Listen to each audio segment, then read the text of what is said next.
స్తోత్రం చెబుదాం. కృపగల దేవుడికి స్తోత్రం చెబుదాం. సంఘ విస్తరణకై స్తోత్రం చెబుదాం. గుత్తులు గుత్తులుగా ఆయన మాటలు మన మీద పొదలాగిన స్తోత్రం చెబుదాం. సూటిగా తేటగా మనతో మాట్లాడినట్టుగా స్తోత్రం చెబుదాం. స్తోత్రం స్తోత్రం స్తోత్రం. పరిశుద్ధుడైన తండ్రి నీకు వందనాలు. మరొక పునరుద్ధాన కూడికను మీరు మాకు అనుగ్రహించిన విధానానికి స్తోత్రం. నీ సన్నిధిని మాతో నిలపండి. చేయని బిడ్డలందరూ బడి స్తుతిస్తున్నాను. రావాల్సిన బిడ్డలకు మీరు త్వరపెట్టండి, తోడుకురండి, సంధించమని నీ మాట చేత మా హృదయం కట్టబడునుగాక, నింపబడునుగాక. శక్తితో అయ్యా మమ్మల్ని దర్శించుదుగాక. నీ మాటతో మా హృదయాన్ని కట్టమని యేసయ్య శక్తి కలిగిన నామమున ప్రార్థించి పొంది ఉన్నాము తండ్రి. అందరు చదువు ఆమేన్ ఆమేన్ ఆమేన్. దయచేసి కూర్చుందాం. దేవుని నామానికి మహిమ కలుగునుగాక. అందరు చెబుతాం హల్లెలూయా హల్లెలూయా. చేరిన మీ అందరికీ ప్రభువును రక్షకుడైన యేసుక్రీస్తు ప్రశస్తమైన నామంలో పరిశుద్ధ అభిషేక అగ్ని పరిచర్య అంతటి తరపున గట్టిగా చెప్పాలి. వెనక వాళ్ళు చెప్తారా? మా వందనాలు అయ్యా, వందనాలు అయ్యా, వందనాలు. దేవుని సన్నిధి మనతో ఉండునుగాక. ఆమేన్. ఈరోజు రాత్రి గోవాడలో ప్రత్యేక కూడిక ఉంది. ఆ కూడిక నిమిత్తం ప్రార్థనలు ఎత్తిపట్టండి. అలాగే రేపు 6, 7, 8 తారీఖులు ఏల్చూరులో యశయ్ పాస్టర్ గారి సంఘం తరపున 3 దినాల సువార్త కూడికలు ఉన్నాయి. 7వ తారీఖు రాత్రి అంటే మంగళవారం రాత్రి కూడికలు దేవుని వాక్యం అందిస్తాను కనుక ప్రార్థనలో జ్ఞాపకం చేసుకోండి. అలాగే 20వ తారీఖున గుంటూరు దగ్గర పెదకాకని మన మధ్యకు వస్తున్న సద్గుణ అన్న సంఘంలో సువార్త కూడిక ఉంది. ఆ కూడికలో ఒకరోజు 20వ తారీఖున వాక్యం అందించబోతున్నాను. 21, 22, 23 తారీఖుల్లో చెరుకుంపాలెంలో 3 దినాల కూడికలు ఉన్నాయి. సద్గుణాన్ని ఒకరోజు, నేను ఒకరోజు, అలాగే మణిబాబు గారు, మేము ముగ్గురం 3 పూటలు జరిగే ఆ కూడికల్లో హాజరవుతాం. అలాగే 27, 28, 29 తారీఖుల్లో కూడా ఆయా ప్రాంతాల్లో కూడికలు ఉన్నాయి. వాటిని ఎప్పుడెప్పుడు అంది నేను చెప్తాను. వాటి కొరకు ప్రార్థనలో జ్ఞాపకం చేసుకోండి. జూన్ 10, 11, 12 ఈ 3 దినాల్లో గోవాడలో స్వార్థ కూడికలు ఉన్నాయి. ఒకరోజు జాషువా అయ్య గారు, రెండో రోజు నేను, మూడో రోజు మణిబాబు గారు. ఇట్లా 3 దినాల కూడికలు ఉంటాయి.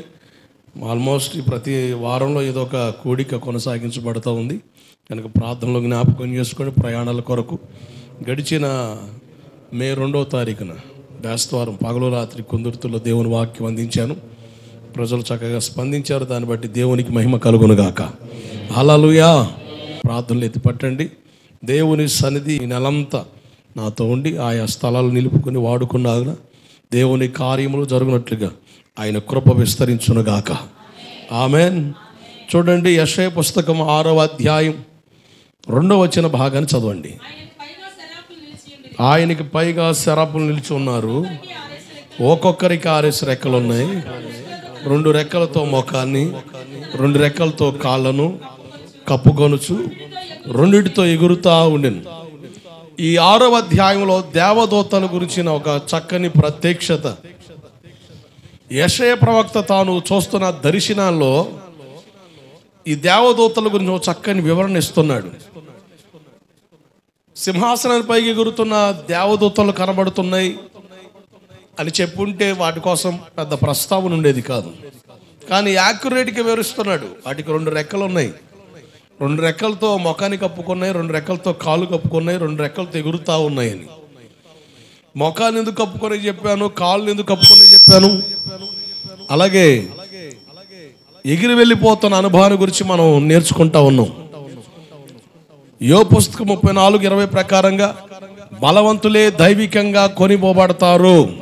అంటే ఒక రోజున మధ్యాకాశంలో ఆయన వచ్చి కడబోర శబ్దం వినబడగానే సంఘంలో చేర్చబడిన వారు రెక్కలు దాల్చినట్టుగా మహిమ దేహముతో ఎగిరి వెళ్ళిపోతారు. దేవుడికి మహిమ కలుగునుగాక. హల్లెలూయా. బలవంతులే దైవికంగా కొనిపోబడతారని చెప్తుంది కదా బైబుల్. ఏ రకమైన బలం కావాలి దాని గురించి నా ప్రస్తావన నేను మీతో మాట్లాడుతూ ఎస్తేరు పుస్తకం 10వ అధ్యాయం 2-3 వచనాల ప్రకారంగా మొర్దుకై బలమును గురించి అని దేవుడు ప్రస్తావించాడు. మొర్దుకై బలాఢ్యుడు కాదు, ఒక సామాన్య ద్వారపాలకుడు. ఇట్లా సామాన్యుగా ఉన్న ఈ ద్వారపాలకుడుగా ఉన్న ఈ మొర్దుకైని గురించి దేవుడు చెప్తున్నాడు. మొర్దుకై బలాన్ని గురించి అంటే మొర్దుకై ఏ రకమైన బలం కలిగి ఉన్నాడు అన్న ధ్యానాన్ని మనం కొనసాగిస్తూ ఉన్నాం. మొర్దుకై బెన్యామీను గోత్రికుడని.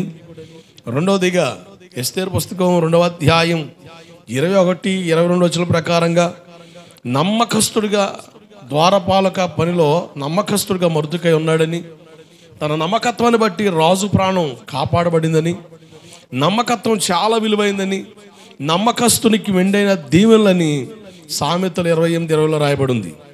ఏ విషయాల్లో నమ్మకాన్ని కనపరచాలి? బైబిల్ చెబుతుంది అన్ని విషయాల్లో అని చెప్పేసింది. మన ఆధ్యాత్మిక పురోగతి కొరకు ఒక దైవజనుడిగా మీకు అర్థం అవ్వడానికి ఒక 5 ప్రాముఖ్యమైన విషయాలు మీరు తీసుకొని వచ్చాను. ఒకటి, మనం దేవుని తోటి నమ్మకం ఉండాలని, మనం వెళ్ళే సంఘంలో నమ్మకం ఉండాలని. మూడవదిగా మన కొరకు దేవుడు ఏర్పాటు చేసిన దైవజనుడితో నమ్మకం ఉండాలని. నాలుగవదిగా పరిచర్యలో నమ్మకంగా ఉండాలని. ఐదవదిగా దేవుడు మనకి ఇచ్చే డబ్బు విషయంలో నమ్మకాన్ని కనపరచాలి అన్న 5 విషయాల్ని మీరు తీసుకురావడానికి ఇష్టపడ్డాను. దాంట్లో 4వ భాగం మనం ధ్యానం చేస్తున్నాం. పరిచర్యలో నమ్మకస్తులుగా ఉండాలి అని. మనందరిని దేవుడు పిలిచాడు. ఏమని పిలిచాడు? ప్రయాసపడి భారం మోస్తున్న సమస్త జనులారా నా యొద్దకు రండి, నేను మీకు బిర్యానీ పెడతానన్నాడు కదా, బిస్కెట్లు పెడతానన్నాడు కదా, టిఫిన్లు ఎత్తానన్నాడు కదా. ఏమెత్తానన్నాడు? విశ్రాంతి. అంటే పిలుపు ఉంది. మనందరిని దేవుడు పిలుచుకున్నాడు. అయితే దైవజనుడు ఒక ప్రత్యేకమైన రీతిలో దేవుడు పిలుచుకున్నాడు. సేవకుడి కూడా పిలుపు ఉంది. అది ఉన్నతమైన పిలుపు. ఉన్నతమైన పిలుపు. సేవ కొరకు పిలబడిన వారు సమస్తాన్ని విడిచి యేసుని వెంబడించాలి. విశ్వాసుల్ని దేవుడు పిలిచాడు.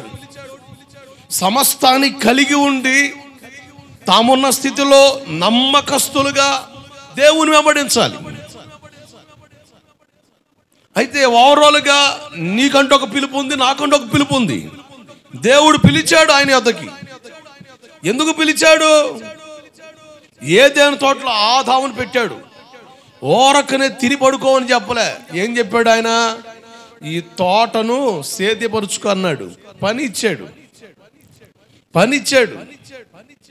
కనుక దేవుని సంధికి వచ్చిన మనకు కూడా ఒక పని ఇచ్చాడు. పాటలు పాడడం ఒక పని, పరదాలు వేయడం ఒక పని, మందిరాన్ని శుభ్రం చేయడం ఒక పని. ఇదంతా కూడా సేవే.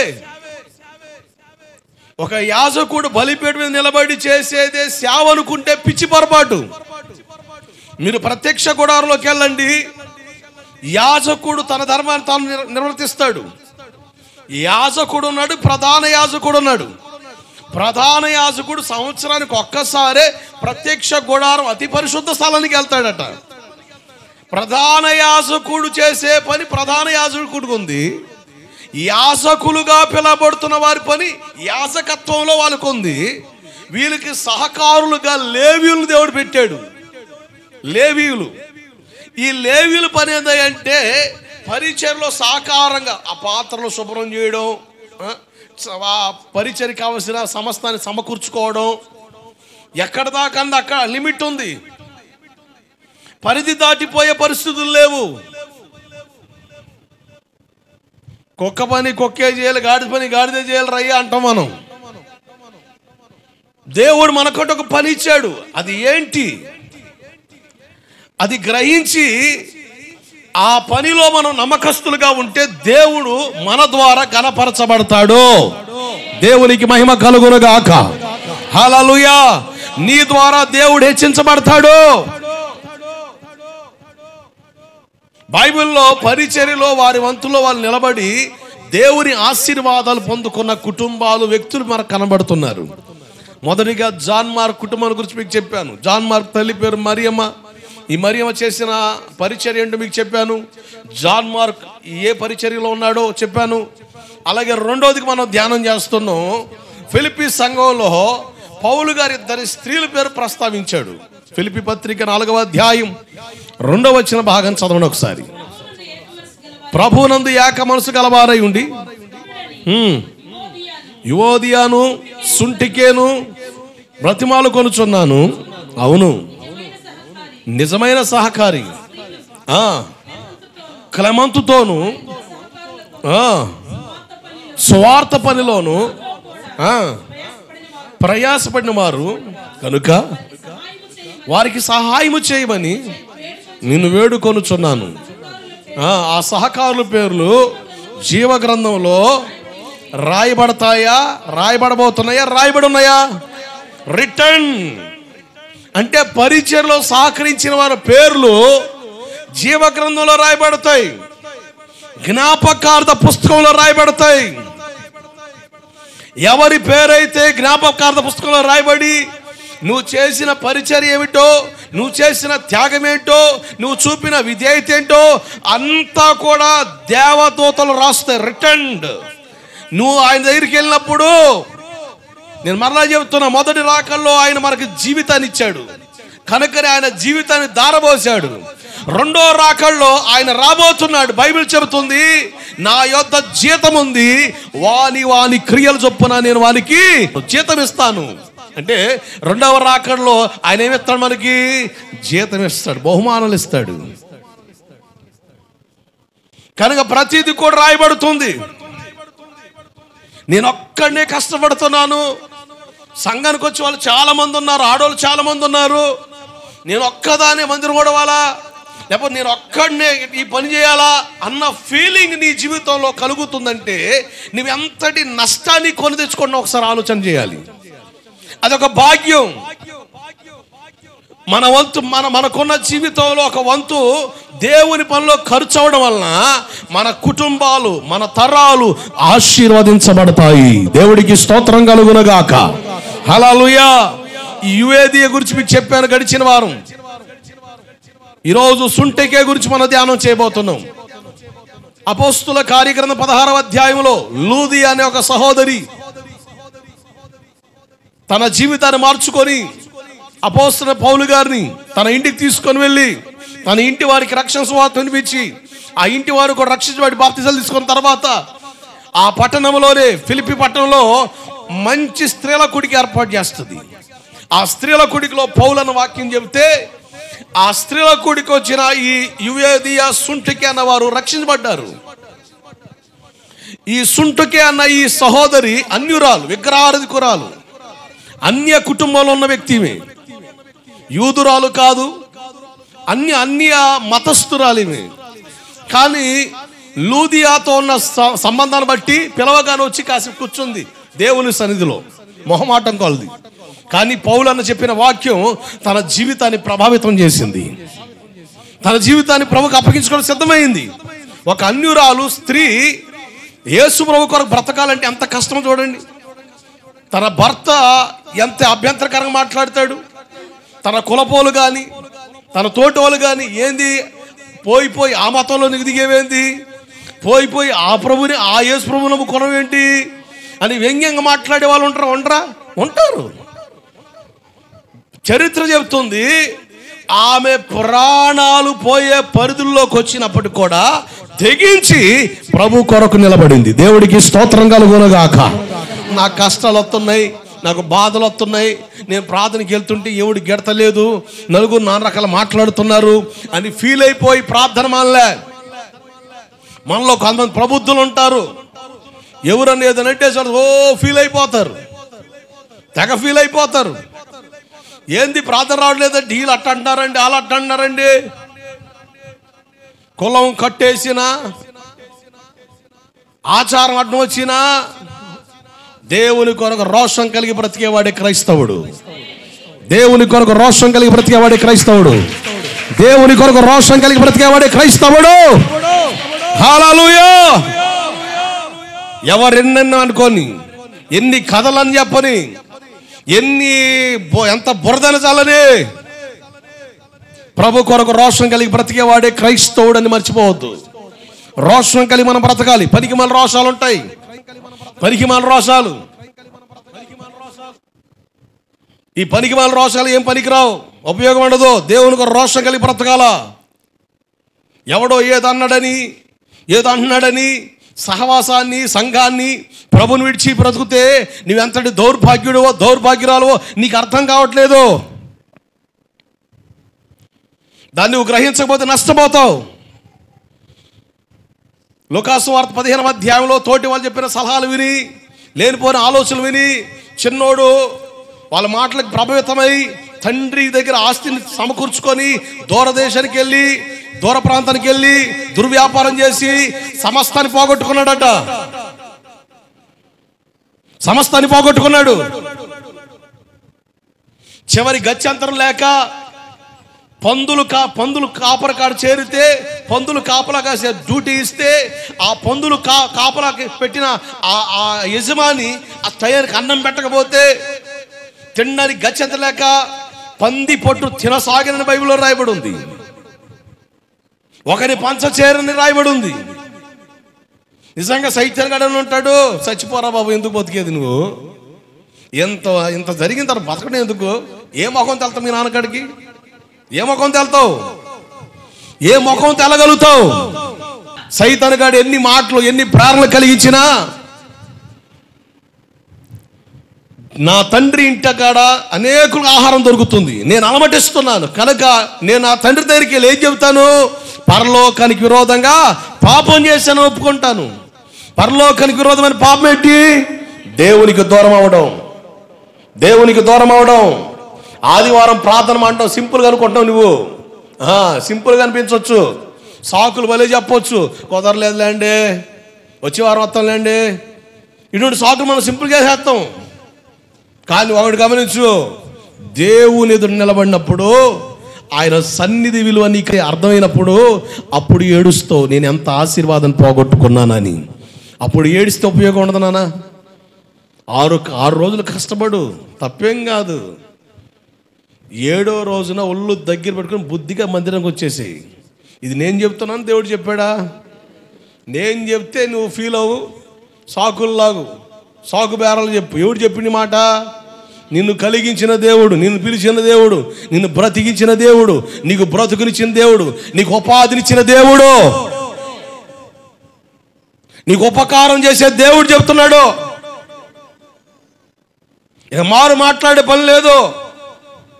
దేవుడు అనంత జ్ఞాని. మనకులాగా ఏదో పిచ్చి మాటలు చెప్పాయని కాదు. ఒక మాట డిక్లేర్ అయ్యిందంటే దాని వెనకాల సారాంశం చాలా ఉంటుంది. దేవుని ఆలోచన.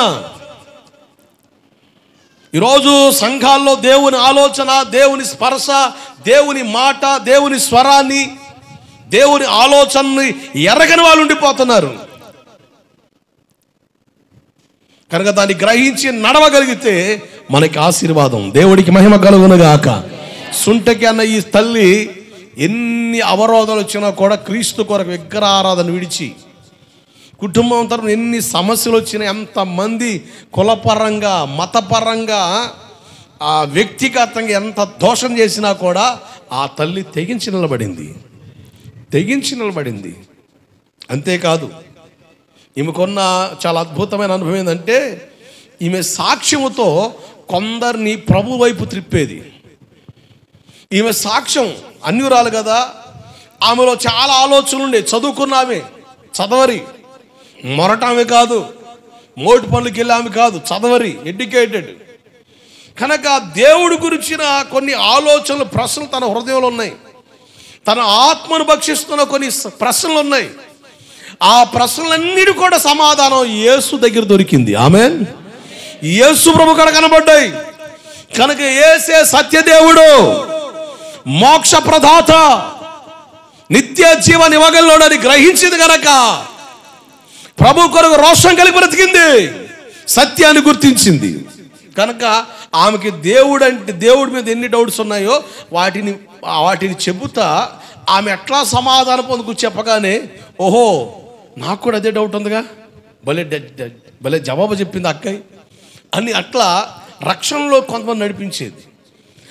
రక్షణలోకి తీసుకురావడే కాదు, ఆమె ఏ సంఘానికి వెళ్తుందో ఆ సంఘంలో విశ్వాసులుగా చేర్చేది.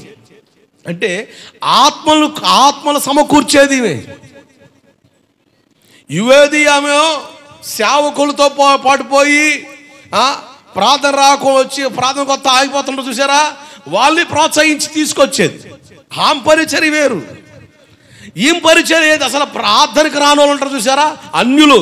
యేసు ప్రభు దేవుడు ఎట్టవుతాడు అన్నోళ్ళకి సాక్ష్యాన్ని చెప్పి, తన జీవితంలో దేవుడు చేసిన కార్యం చెప్పి, అట్లా రక్షణలో నడిపించి ఆమె ఏ సంఘానికి వెళ్తుందో ఆ సంఘానికి తీసుకొచ్చి కలిపేది, సేవకుడి చేతికి అప్పగించేది.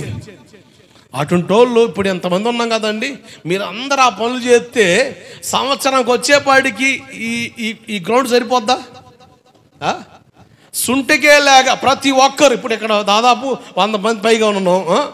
అందరూ కనీసం నా బాధ్యత ఒక్క వ్యక్తిగా నేను స్వార్థ చేసి సంఘంలో నడిపిస్తా. నేను ఏ సహవాసంలో బలపడుతున్నానో ఆ సహవాస సేవకుడికి అప్పగిస్తాను అని ప్రతి ఒక్కరు స్ఫూర్తి తీసుకొని పనిచేస్తే సంవత్సరానికి వచ్చేపాటికి ఖచ్చితంగా మందిరాలు ఎక్స్టెండ్ అయిపోతాయిగా. అవ్వమంటారా?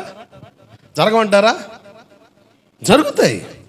ఇప్పుడు పెద్ద పెద్ద సంఘాలుగా పిలబడుతున్న సంఘాల కాపర్లు బయటికి వెళ్ళి తిప్పలు పడే పరిస్థితులు కాదు. వాళ్ళు దేవుని కాడ కనిపెడతా, ప్రార్థనలు చేస్తా, సంఘాన్ని క్రమబద్ధీకరించి నడిపిస్తుంటే సంఘానికి వచ్చే విశ్వాసులు బాధ్యత తీసుకొని ఊళ్ళలోకి వెళ్ళి ప్రాంతంలోకి వెళ్ళి వారు వ్యాపారాలు చేస్తున్నా సువార్త చేస్తా, వాళ్ళు ఏ పనికి వెళ్ళినా సువార్త చేస్తా, కొంతమంది నూతన ఆత్మలు తీసుకొచ్చి సంఘంలో జతపరిచారు కనుకనే ఆ సంఘాల అభివృద్ధిలోకి వస్తున్నాయి. దేవుడికి స్తోత్రం కలుగునగాక. పాస్టర్ గారిది ఏముండదు, ఇక్కడ నిలబడి వాక్యం చెప్పడమే. కానీ బాధ్యత ఏంటంటే మీ కొరకు లెక్క చెప్పవలసిన వారికి మేము పని చేయాలి కనుక మీకు కావాల్సిన ఉపదేశాన్ని, దైవిక క్రమాన్ని, పద్ధతిని, విధానాన్ని మీకు నేర్పాలి. మేము ఆటోమేటిక్గా సంఘ విస్తరణ జరిగిపోద్ది. ఇప్పుడు గొర్రెల పిల్లలకి కంటాయా, గొర్రెల కాపరు కంటాడా? చెప్పండి, భలే చెప్తున్నారే. ఇప్పుడు గొర్రెల కాపరా కంటాడా, గొర్రెలు కంటాయా? ఇప్పుడు నొప్పులు ఎవరికి? గొర్రెల కాపరికి. ఆబా ఏంటంటే గొర్రె ఈనుతుంది అందుకని ఇక్కడ ఆబా అంటావా? విచిత్రంగా ఉండదు. నేను మిమ్మల్ని కన్నాను, మీరు గొడ్రాళ్ళు ఉండకూడదు, గొడ్డుబోతల్లా ఉండకూడదు, మీరు కనాలి. మీ గర్భాన్ని కూడా దేవుడు ఆశీర్వదిస్తాడు. దేవుడికి స్తోత్రం కలుగునుగాక. ప్రసవ వేదన కలిగి, ప్రసవ వేదన ప్రతి ఒక్కరిలో దేవుడు పెడతాడు. ఈ తల్లి చక్కగా అట్లా ప్రభుని ఎరగని వాళ్ళకి సువార్త చేసి ప్రభువులో నడిపించింది. నేను రక్షించబడ్డ తొలి దినాల్లో నేను కొన్ని ఏరియాస్కి వెళ్ళి సువార్త చేసి కొన్ని హాస్టల్స్ ఉంటాయి కదా, ఆ హాస్టల్స్లోకి వెళ్ళి వార్డెన్ గారు పర్మిషన్ తీసుకొని ఆదివారం పూట కాసేపు వాళ్ళకి ప్రార్థన చేయడానికి వెళ్ళి వాళ్ళకి సువార్త చేసేవాడిని. ఆ సువార్తలో రక్షించబడ్డ వాళ్ళు ఉంటే మా ఎర్రగూడెం దరిదాపులో ఐటీడీ ఉంది. ఐటీడీ గారి ప్రతి శనివారం నేను కొండ మీద ప్రార్థనకి వెళ్తా. ఆ కొండను కాసుకొని ఈ స్కూల్ ఉంటుంది. వీళ్ళు హాస్టల్లో ఉంటారు పిల్లలు. నేను ఆడికి వెళ్ళిపోయి వాళ్ళని తీసుకొని కొండ మీదకి వెళ్ళిపోతా. ప్రార్థన చేస్తాం కాసేపు. ఆదివారం పూట మెల్లగా వాళ్ళని మా మందిరం నడిపించేవాడిని. ఒక లాంగ్ అనుకోండి, ఆ దరిదాపులో పాస్టర్ గారు ఎవరు ఉంటే ఆ పాస్టర్ గారిని పరిచయం చేసుకొని ఎక్కడ ఎవరైతే స్కూల్లో హాస్టల్లో వాక్యం విని కాస్త ప్రార్థన కొడుతున్నారో వాళ్ళు ఆదివారం అటు పంపించేవాడిని. ఇది ఆటోమేటిక్గా నాలో జరగడం ప్రారంభించింది. ఎవరో చెబితే నాలో మొదలవ్వలే, ఒత్తిడి చేస్తే రాలే. కానీ ఆత్మ నడిపిపు నన్ను బలపరిచేకోలు నడవడం ప్రారంభించాను. నేను అనుకున్న ఇలా చేస్తున్నా కూడా మంచి విశ్వాసిగా బ్రతికేద్దాం. మా పాస్టర్ గారికి ఒక మంచి ఉద్యోగం చేస్తా, చక్కగా నెల దశభాగం ఇస్తా, పరిచయలు సహకరిస్తా, తోటలు పెడితే పాస్టర్ గారికి తోడుగా ఉండి చక్కగా పరిచయలో సహకారం చేద్దాం. ఏదన్నా సువార్త భారం హృదయంలో పెడితే ఆదివారం సంఘారణ అయిన తర్వాత చక్కగా బయటికి వెళ్ళి కొన్ని ప్రాంతాల్లో సువార్త చేద్దాం. ఇట్లా కొనసాగించబడతా అన్న ఆలోచనతో దేవుడు నన్ను సేవకు రమ్మని పలుమార్లు పిలవడం ప్రారంభించాడు. 7 రోజులు ప్రార్థనలో ఉన్నాను. 2004 జనవరి మాసంలో, జనవరి 20వ తారీఖున ప్రభు స్పష్టంగా నాతో మాట్లాడాడు, నువ్వు కంప్లీట్గా సేవకు రావాల్సిందేని. ఆ రోజు కంప్లీట్గా నిర్ణయించుకొని కాలేజీకి వెళ్ళడం మానుకున్నాను. కంప్లీట్గా దేవుని పనికి అప్పగించుకున్నాను నేను. దేవుడికి స్తోత్రం కలుగునుగాక. హల్లెలూయా. జాగ్రత్త పిల్లారా, ఒక విశ్వాసిగా మనం ఏం చేయాలో అది మనం చేస్తే సంఘ క్షేమాభివృద్ధి మనం చూడగలుగుతాం. ఆమేన్. ఈరోజు విశ్వాసులు సంఘాల్లో తలకాయ పోటు తయారవుతున్నారు, కానీ తలపోటు తీర్చేవాళ్ళు కనబడతారు, తలపోటు తెచ్చేవాళ్ళు ఉంటున్నారు. కొన్ని సంఘాల్లో తలకాయ పోటు, ఎడ్డమైన తెడ్డమైన బ్యాచే, దేవుని మాటకు సేవకుని మాటకు తావిచ్చి నడిచే విధానంలో కనబడిన పరిస్థితులు అయిపోతున్నాయి. గ్రహింపు లేని విధానంలో వెళ్ళిపోతుంది సంఘం. అందుకనే చాలా అభ్యంతరాలు సంఘాల్లో కలుగుతున్నాయి, అక్కడ వెలుస్తూ ఉన్నాయి. ఆ సమస్యలు సంఘాల్ని చిన్నభిన్నం చేస్తూ వస్తున్నాయి. వాటికి పరిష్కారం మనమే, వాటిని పరాలదోలేదు మనమే. అటువంటి వాటికి తావులేనంతగా మనం కట్టబడగలిగితే మన ద్వారా సంఘక్షేమం జరుగుద్ది. దేవుడికి స్తోత్రం కలుగునుగాక. సంఘం అంటే ఏంటి చెప్పండి ఇంతకి? సంఘం అంటే అసలు మాట చెప్పండి. సంఘం అంటే నువ్వేలే, ఆ సంఘం అట్టొచ్చింది చెప్పు, మరి దానికి మూల ఆధారం చెప్పు.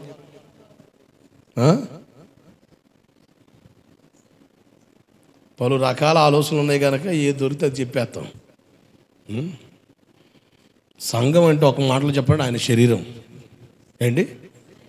సంఘాన్ని దేంతో పోల్చాడు ఆయన? శరీరంతో పోల్చాడా? మనల్ని దేంతో పోల్చాడు ఆయన? మీరు 1 కొరింథీ పత్రిక 12వ అధ్యాయం చదివితే ఈ వివరాలు మీకు అర్థమవుతాయి. మనల్ని అవయవాలతో పోల్చాడు. దేంతో పోల్చాడు? అవయవాలతో పోల్చాడు. ఇప్పుడు సంఘం అంటే ఎవరు? ఇప్పుడు ఆయన శరీరం. ఇప్పుడు సంఘాన్ని పాడు చేస్తున్నాడు. ఎవరిని పాడు చేస్తున్నాడు నువ్వు? చెప్పండి, ఎవరిని పాడు చేస్తున్నావు? సంఘాన్ని పాడు చేస్తున్నాడు. ఎవరిని పాడు చేస్తున్నాడు నువ్వు? సంఘాన్ని నువ్వు గలిబిలి చేస్తున్నావు అంటే ఎవరిని టచ్ చేస్తున్నాడు నువ్వు? అది ఆ భయం కావాలి. అది కడుపులో ఉంటే జాగ్రత్త బతుకుతాం. దేవుడికి స్తోత్రం కలుగునుగాక. హల్లెలూయా. ఈరోజు ఆ గమనం లేదు. హట్ అయ్యాడా, గుడిసయ్యాడా, నన్ను హట్ చేస్తావా, నన్ను గుడిసెని చేస్తావా? నా ఇంటి పేటలు 30 మంది ఉన్నారు, ఇక నేను ఆయుతాలందరూ ఆగేస్తారు. అసలు సంఘం యొక్క ప్రత్యక్షత విశ్వాసికి ఉందంటారా? సంఘం యొక్క ప్రత్యక్షత సంఘానికి అర్థమవుతుందా? జాగ్రత్త. అందుకని నేను పక్క సంఘానికి వెళ్ళి వాళ్ళు డిస్టర్బ్ చేయను. కారణం ఏంటి తెలుసా? సంఘం అంతే. ఆ ప్రత్యక్షత తెలిస్తే మనం టచ్ చేయం. పక్కకు పొట్టలో ఉన్న చేపలకి ఆలం వేసేవాడు చేపలు పట్టేవాడా? ఓడత మొహం ఈడును. చెరువులోన చేపలు పడిన చేతగాక బొట్టలోన చేపలు పట్టి బడై మాటలు చెప్పినోడు ఈడు చేపలు పట్టేవాడు ఎట్ట అవుతాడు? ఈరోజు అదే పెద్ద సేవ అయిపోయింది. ఈ ఎలక్షన్స్ మూమెంట్లో చాలా ప్రాంతాల్లో గందరగోళాలు అయిపోయి కొన్ని సంఘాలు నిండుతున్నాయి, కొన్ని సంఘాలు ఖాళీ అయిపోతున్నాయి. ఎలక్షన్ మూమెంట్లో పక్క వెళ్ళే సంఘం మీద పాస్టర్ గారి మీద అలిగి ఇక్కడ నాకు అప్పగించి ఈ సంఘానికి వచ్చేవాళ్ళు అసలు నేను అసలు విశ్వాసిగానే పరిగణించను. అసలు విశ్వాసం అయితే అటు చేయవు. అది రైట్ కాదు. ఒక సంఘాన్ని విడవడానికి కొన్ని రీజన్స్ ఉన్నాయి. ఆ సంఘ కాపరి లోకస్తుడుకున్నాడా? బూతులు, అసభ్యకరమైన మాటలు, పిచ్చి పిచ్చి పోకళ్ళు ఉన్నాయా? ఓకే, లోకం సేవకుల్లో ఉంది కనుక సంఘాన్ని కట్టే సామర్థ్యం అతనికి లేదు. ఆప్షన్ నామకార్థ సంఘం. ఇక సేవకుడు మాట కాదు, సంఘ పెద్దలు చెప్పినట్టే నడవాలా. You may be a pastor but we will speak everything, you do like it. If you know, transfer. సంఘం దైవజనుడి నడకను పోలి నడవాలి. దేవుడికి స్తోత్రం కలుగునుగాక. మధ్యలో పెత్తనదారులు ఎవరు ఉండకూడదు. కాగితాలదారులు ఉండకూడదు. మధ్యలో బ్రోకర్సా ఉండరాదు. ఒక క్రమాన్ని సంఘానికి దేవుడు పెట్టాడు అంతే. ఒక క్రమాన్ని సంఘానికి దేవుడు పెట్టాడు. ఆ క్రమంలో కట్టబడి వెళ్ళడం ద్వారా సంఘం దేవుని ఆత్మ చేత నడిపించబడుద్ది. కుల సంఘాలు లేక వేరు కారణాలతో కట్టబడే సంఘాలు యేసుక్రీస్తు కంటికి కానరావు, ఆయనకి సంబంధం లేదు. అందుకని ప్రభా నీ నామంలో నేను అద్భుతాలు చేశాను, దెయ్యాలు అలగొట్టాను, I am the mighty father, నేను యువర్ సన్ డే. ఎవరు ముసుకొని పోరా, ఎవడు నాకు తెలియదు అంటాడు. అబ్బాకి ఓరి దుంపదేగా భాషలు రెండు ఎగరేసి మాట్లాడినా కూడా యేసు కనెక్ట్ అవ్వట్లేదంటే కనెక్ట్ అవ్వడం. పిచ్చి పనులు ఇవన్నీ. వాక్యానికి అప్పగించుకోవడమే ఆశీర్వాదం. దేవుడికి స్తోత్రం కలుగునుగాక. నేను మిమ్మల్ని వాక్యానికి అప్పగించడమే నా ధర్మం. అపోస్తలుడైన పౌలు గారు చక్కని భలే మాట అంటాడండి. చూడండి ఆ మాట అపోస్తలుల కార్యం ఉంటుంది. నాకు ఆ మాట భలే ఇష్టం. ఒక అద్భుతమైన మాట చెప్తాడు ఆయన. అపోస్తలుల కార్య గ్రంథం 20వ అధ్యాయం 32వ వచనం. అపోస్తలుల కార్య గ్రంథం 20:32. ఇప్పుడు దేవునికి ఆయన కృపావాక్యమునకు మిమ్మల్ని అప్పగించుచున్నాను, మిమ్మల్ని అప్పగిస్తున్నాను. దేవునికి ఆయన కృపావాక్యానికి మిమ్మల్ని అప్పగిస్తున్నాను. దేవుడికి మహిమ కలుగునుగాక. హల్లెలూయా. ఆ మాట చదివినప్పుడు అలా కడుపు నిండిపోద్ది నాకు. ఎంత అద్భుతమైన మాట అండి. సేవకుడు చేసిన పని అది. ఆ దేవునికి ఆయన కృపావాక్యానికి మిమ్మల్ని అప్పగిస్తున్నాను. దైవజనుడు చేసిన పని అది. వాక్యము చేత నువ్వు కట్టబడితేనే ప్రయోజనకరంగా ఉంటావు. వాక్యము చేత కాకుండా నా సొంత ప్రయోగాలు, నా సొంత ముచ్చటి, నా సొంత మాటలైతే నేను ఏమాత్రం పరలోకానికి కట్టవు. నా మాటలు విని నువ్వు మందిరం దగ్గర రావచ్చామో కానీ నా మాటలు నువ్వు పరలోకాన్ని కట్టకపోతే పరలోకం పోవు. ఈరోజు మా మాటలు బాగుంటున్నాయి, మోటివేషనల్ స్పీచ్ అయిపోతుంది. ఈరోజు కొంతమంది మోటివేషనల్ స్పీచ్ వాళ్ళు చెప్పారు అనుకోండి, మందిరానికి వెళ్ళాలనిపిస్తుంది, వెళ్తే బాగుంటుంది అనిపిస్తుంది. అంతేగాని మార్పు కలిగి దేవుని కొరకు బ్రతకాలని విధానంలో కలగవు. మందిరానికి వెళ్తాం అంతే, హాయ్ అంటే హాయ్, బాయ్ అంటే బాయ్, వెళ్తున్నాం అంతే. దేవుని కొరకు బ్రతకాలి, దేవుని కొరకు అబ్బా ఏదైనా ఆశీర్వాదకరమైన పనులు ఏమైనా ఉంటే చేస్తాం, ఎందుకంటే ఆశీర్వాదం కావాలిగా. ఆశీర్వాదం వస్తేనే కదండి డబ్బులు వచ్చేది, ఆశీర్వాదం వస్తేనే కదా డాబులు కట్టేది, ఆశీర్వాదం వస్తేనే కదా ఆస్తులు కొనేది. కనుక ఆశీర్వాదం పరిచర్య పక్షాలు. నేను పరిచర్య చేస్తే ఆశీర్వాదం వస్తుందని చెప్పట్లే. పరిచర్య చేస్తే నీ పేరు ఆయన జ్ఞాపకార్థ పుస్తకంలో రాస్తాడు. దేవుడికి స్తోత్రం కలుగునుగాక. పరిచర్య అనేది మనుషులు మెప్పించేది కాదు, దేవుని మెప్పును కోరేది. పరిచర్య అనేది మనుషులు మెప్పించేది కాదు, దేవుని మెప్పును కోరుకునేది. పరిచర్య అనేది మనుషుల ఎదుట కనపరిచేది కాదు, దేవుని ఎదుట కనపరచబడేది. దేవుడికి మహిమ కలుగునుగాక. హల్లెలూయా. ఇది క్రమం తప్పకుండా మాట్లాడే మాట. మోటివేషనల్ స్పీచ్ నేను మాట్లాడతలే, నేను మోటివేటర్ని కాదు. నిన్ను దేవుని వాక్యము చేత పరలోకానికి యోగ్యమైన వ్యక్తిగా కట్టాల్సిన బాధ్యత దేవుడు నాకు ఇచ్చాడు. మోటివేషనల్ స్పీచ్ లాగా ఉండే కొంతమంది వాక్యాలు చెప్తే, కొన్ని సందర్భాలు చెప్తే చర్చికి వెళ్తే బాగుంటుంది, మోటివేట్ అయిపోతాడు అంతే, వెళ్తాడు అంతే, ఆదివారం వెళ్తాడు అంతే. వాక్యం వింటాడా వెండా తర్వాత సంగతి, వెళ్తాడంతే.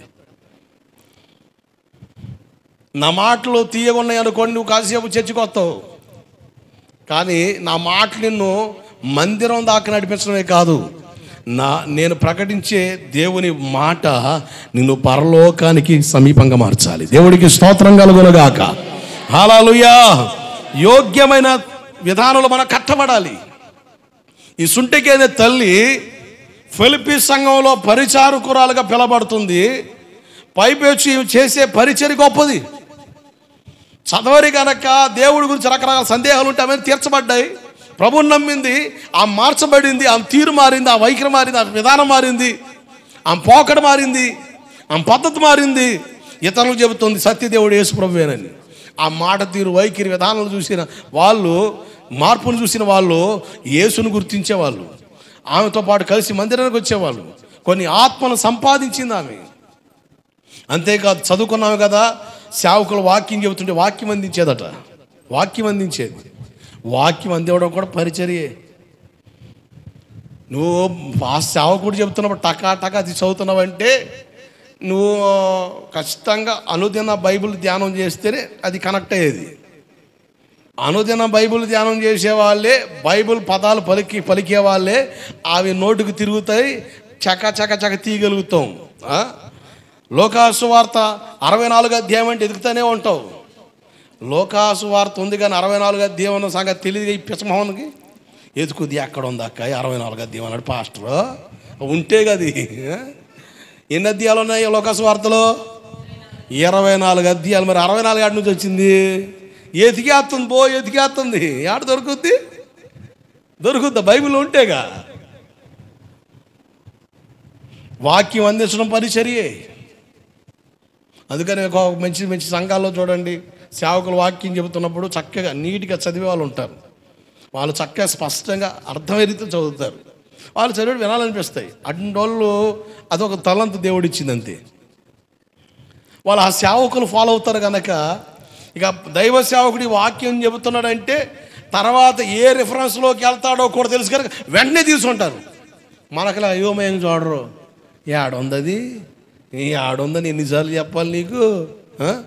ఎన్నిసార్లు చెప్పినా కూడా ఏడుందని చూస్తే ఏడ చెప్పాలా? కొన్నిసార్లు మాకు స్పీడ్లో మాట్లాడే రెఫరెన్స్లు గుర్తురావు. ఒకటి చెప్పేస్తాం వెంటనే. ఇది అపోస్తుల కార్యం 20 అధ్యాయం 32 అంటే తేడి అని చెబుతాం.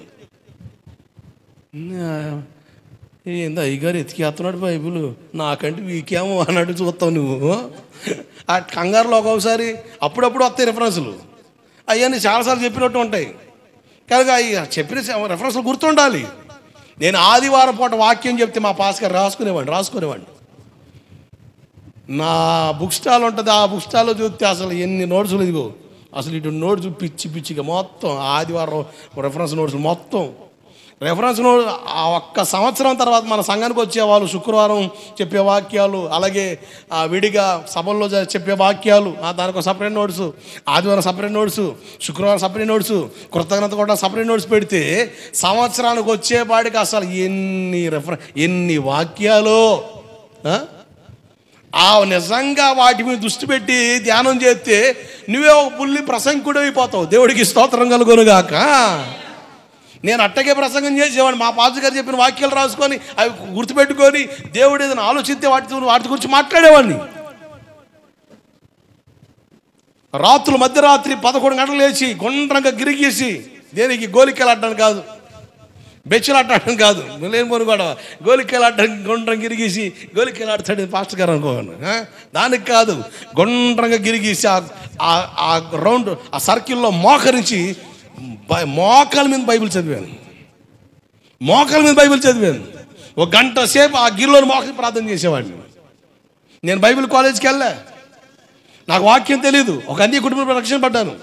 అసలు మా పాస్టర్ గారు కొత్తలు వెళ్ళినప్పుడు రాజుల గ్రంథం అంటే రాజులా? ఏ రాజులు? దుదేకుల రాజులా? లేకపోతే ఆ రాజులు ఈ రాజులా? ఏ రాజులు? రాజుల పుస్తకం తీసి చదివేవాళ్ళు. ఓహో, దీని పుస్తకం ఇది ఉందా, బైబిల్లో ఉందా? అర్థం కాలేదు.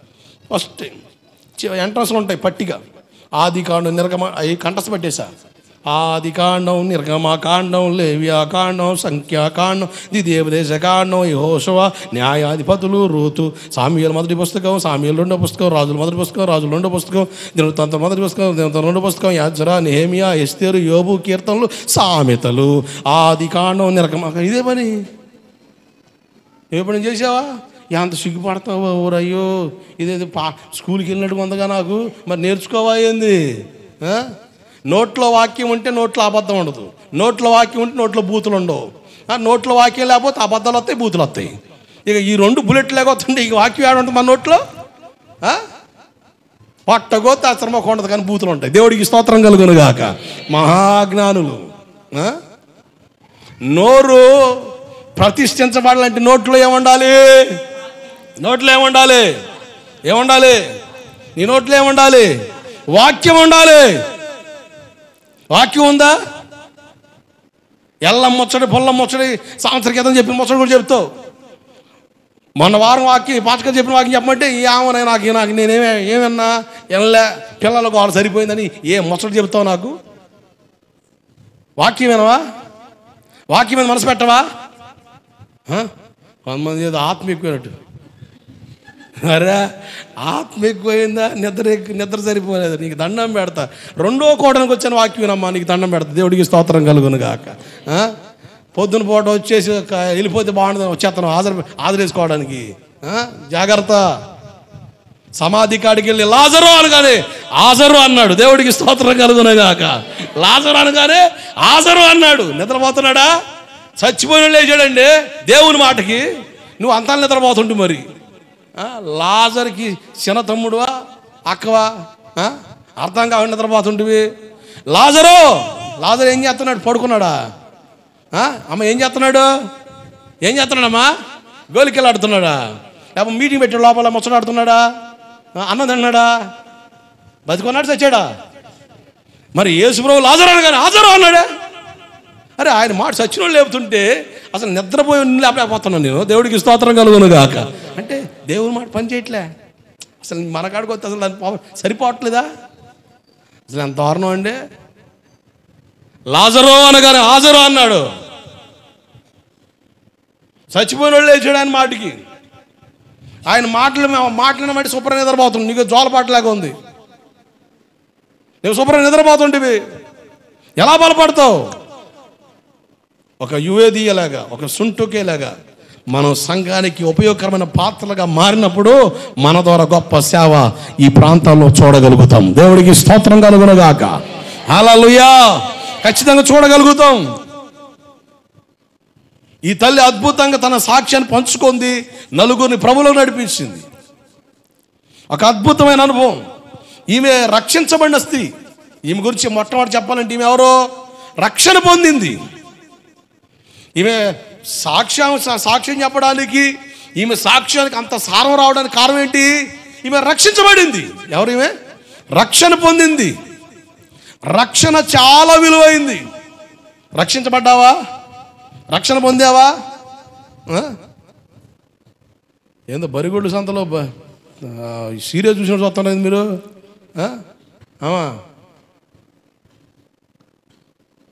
మన ఇంటికి వాడు వస్తాడు, గంగిరెద్దులోడు. కనీసం ఆ గంగిరెద్దు అని వాడి మాట అంటది. అసలు నువ్వు అసలు ఎటు కావని చూస్తున్నావు నన్ను. మన దేవుడు ఏం పెట్టడమ్మా. దేవుడికి స్తోత్రం కలుగును గాక.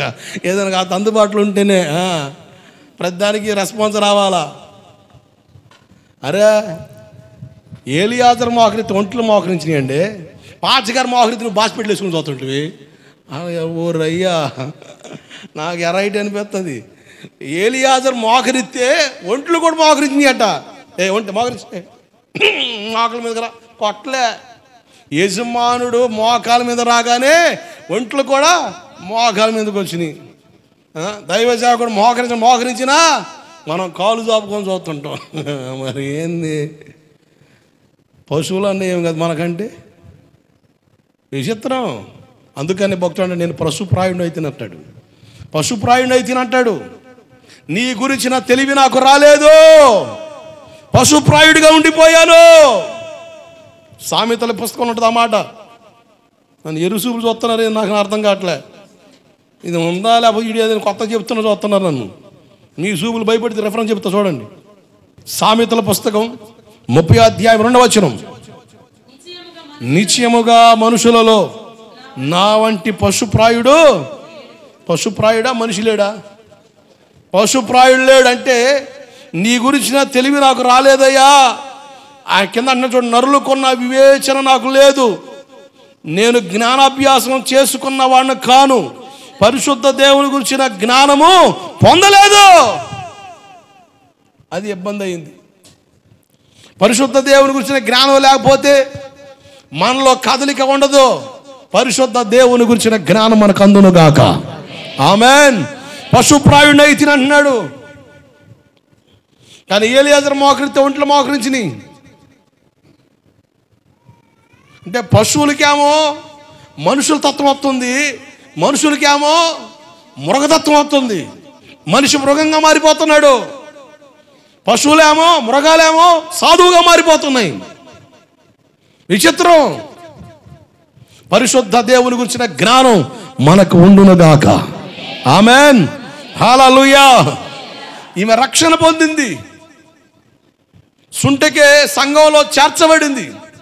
యేసు ప్రభుని సొంత రక్షకుడిగా అంగీకరించి రక్షింపబడి సంఘంలో చేర్చబడింది. ఈరోజు నువ్వు రక్షణ పొంది సంఘంలో చేర్చబడాలి. నీ మనసు మారి రక్షణ పొంది బాప్తిసం తీసుకోవడం వల్ల సంఘంలో చేర్చబడతాం. అంటే బాప్తిసం తీసుకోవాలన్నా, నీ మనసు మార్పులోకి రావాలన్నా నువ్వేం పొందాలి? రక్షణ పొందాలి. ఆమేన్. రక్షించబడాలి. కొంతమంది చూడండి, కింద పడి నీటిలో పడి రక్షించండి రక్షణ కేకలేస్తారు. ఎవరన్నా బలవంతంగా లాక్కోతనుకోండి, కాపాడండి కాపాడండి కేకలేస్తారు. అంటే సైతాను కబంధ హస్తాల్లో ఉన్న మనం, లోకంలో పనివేసుకున్నాం మనం, శపితమైన బంధకాల్లో ఉన్న మనం, ఆ బంధకాల నుంచి రక్షణ పొందాం, విడుదల పొందాం. ఆయన మాట మనకు విడుదల ఇచ్చింది. అలా విడుదల పొంది మనం మనసు మార్చుకోవాలి. ఒకప్పుడు నా స్వభావమే, నా ప్రవర్తనే, నా తీరే నన్ను లోకానుసారిగా మార్చింది కనుక ఇక నువ్వు చాలా ఉండకూడదు. ఒకప్పుడు నేను త్రాగుబోతుని, ఒకప్పుడు నేను తిరుగుబోతుని, ఒకప్పుడు నేను తిట్టుబోతుని, మంచోండి కాదు.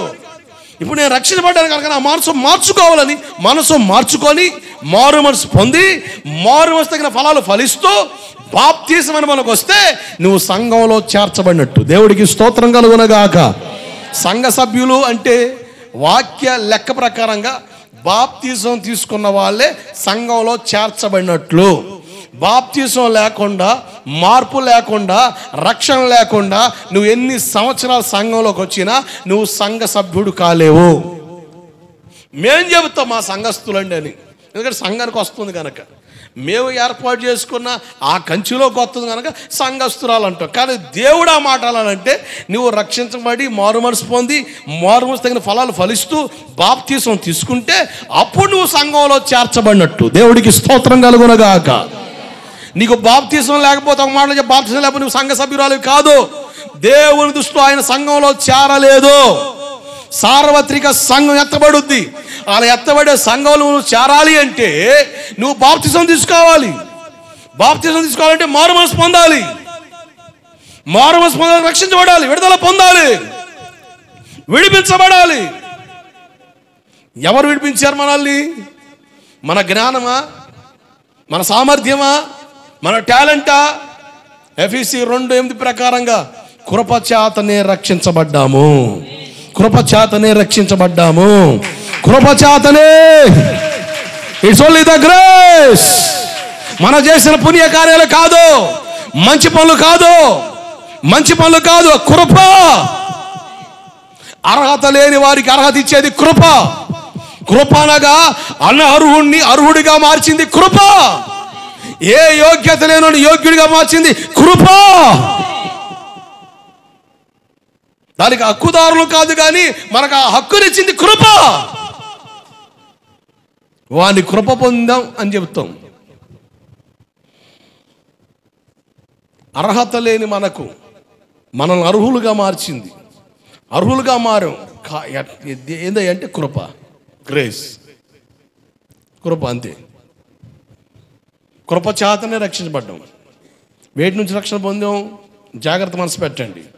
ఈరోజు చాలామంది రక్షణ అనుభవాన్ని నిర్లక్ష్యం చేస్తున్నారు. హెబ్రీ పత్రిక 2వ అధ్యాయం 3వ వచన భాగం చదవండి ఒకసారి. హెబ్రీ 2:3 త్వరగా. హెబ్రీ పుస్తకం 2వ అధ్యాయం 3వ వచనం.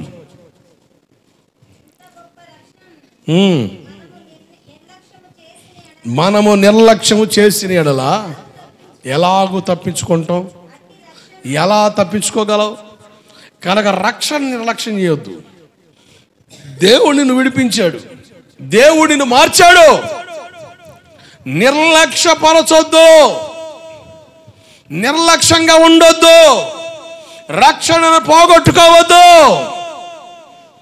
రక్షణ నీ మంచితనం బట్టి రాలే, నువ్వు చేసిన పుణ్యకార్యాలు బట్టి రాలే, నువ్వు చేసిన దాన ధర్మాలు బట్టి రాలే. కృపను వ్యర్థం చేసుకోవద్దు. పౌలు అపోస్తలుడు అంటాడు, కృపను వ్యర్థం చేసుకోవద్దు. కృపను వ్యర్థం చేసుకోకూడదు. చేదైన వేరు మీలో మొలుచడం వలన, మీరు కృపకు వేరైపోవడం వలన కృపను వ్యర్థం చేసుకునే అవకాశాలు ఉంటాయి. కనుక రక్షణను నిర్లక్ష్యం చేయొద్దు. దేవుడు నీలో మార్పునిచ్చాడు. ఒకప్పుడు చెడు వ్యసనాలకి, లోక సంబంధ విధానంలో నడిచావు, విడుదల ఇచ్చాడు. విడుదల పొందిన నీవు ఆ విడుదల కాపాడుకో. మరలా బంధకాల్లోనికి వెళ్ళొద్దు, మరలా బలహీనతల వైపు వెళ్ళొద్దు, మరలా వాటిని ఆశించొద్దు, వాటిని ముట్టొద్దు, వాటిని రుచి చూడొద్దు. దేవుడు అంటాడు, ముట్టొద్దు, రుచి చూడొద్దు. రక్షణ చాలా విలువైంది. రక్షణ జీవితాన్ని మనం కాపాడుకోవాలి. ఈ వేటి నుంచి రక్షించబడ్డాము చూడండి ఒకసారి.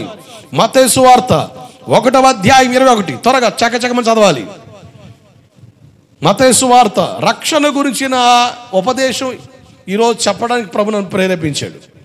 ఈరోజు మెయిన్ టాపిక్ ఏంటంటే సుంటెకే గురించి మాట్లాడుతూ రక్షణ గురించిన ఉపదేశం ఇస్తాను. జాగ్రత్తనండి. ఆమె కుమారునికి అంటుంది, వారి ప్రజలను వారి పాపం నుండి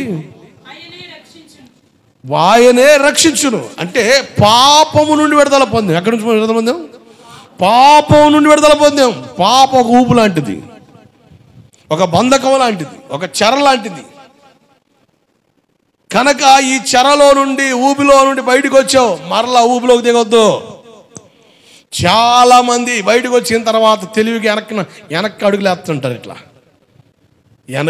వెనక్కి అడుగులు వేసావనుకో, నీ తెలివితేటలు చూపిస్తే మళ్ళీ వెళ్ళి సునాయాసంగా బయట నుంచి వచ్చి ఏ గుంట నుంచి బయటపడ్డావు ఆ గుంటలో పడతావు, ఏ గోతుల నుంచి బయటపడ్డావు ఆ గోతులో పడతావు. జాగ్రత్త. ఒక యవనస్తుడు సువార్త కోవడానికి హాజరయ్యాడు కన్నాపురంలో. ఆ రాత్రి సేవకుడు చెప్పిన వాక్యం ద్వారా అతను మార్పు చెందాడు. దేవుడు సూటిగా అతనితో మాట్లాడాడు. ఆ రోజు ఏడ్చి ప్రార్థన చేశాడు. ప్రభా, నామకార్థ క్రైస్తవుడిగా మిగిలిపోయాను నేను, కానీ నామకార్థ స్థితి ఎంత దారుణమో నాకు అర్థమైంది. నేను రక్షించబడ్డానని సంతోషించాడు. తరచుగా ఒక అమ్మాయితో అక్రమ జీవితం కలిగి ఉన్నాడు. అతను తరచుగా ఒక అమ్మాయితో అక్రమ జీవితం కలిగి ఉన్నాడు. శారీరక సంబంధం పెట్టుకొని అక్రమ జీవితంలో సైలెంట్గా నడుస్తున్నాడు ఇతగాడు. యవనస్తుడు, పెళ్లి కాలేదు, చదువుకున్న డిగ్రీ హోల్డరు. మరి ఆ అమ్మాయి ఎక్కడ పరిచయం, ఎలా పరిచయం తెలీదు. నాకు ఇచ్చిన స్టేట్మెంట్ ప్రకారంగా ఒక ఫంక్షన్లో టచ్ అయ్యారు వీళ్ళు. అక్కడి నుంచి ఆటోమేటిక్గా చూపులు కలిసి, మాటలు కలిసి, ఇక అంతే. ఇక లోక సంబంధమైన జీవితంలో మునిగి తేలుతున్నారు. విచ్చలవిడి జీవితానికి అలవాటు పడ్డారు.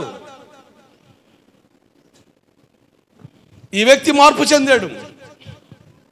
ఇతనికి ఒక ఆలోచన వచ్చింది, నేను మారాను కదా, పాపం తెక్కలది తెలియకుండా నాతో పాటు పాపంలో మునిగి తేలింది.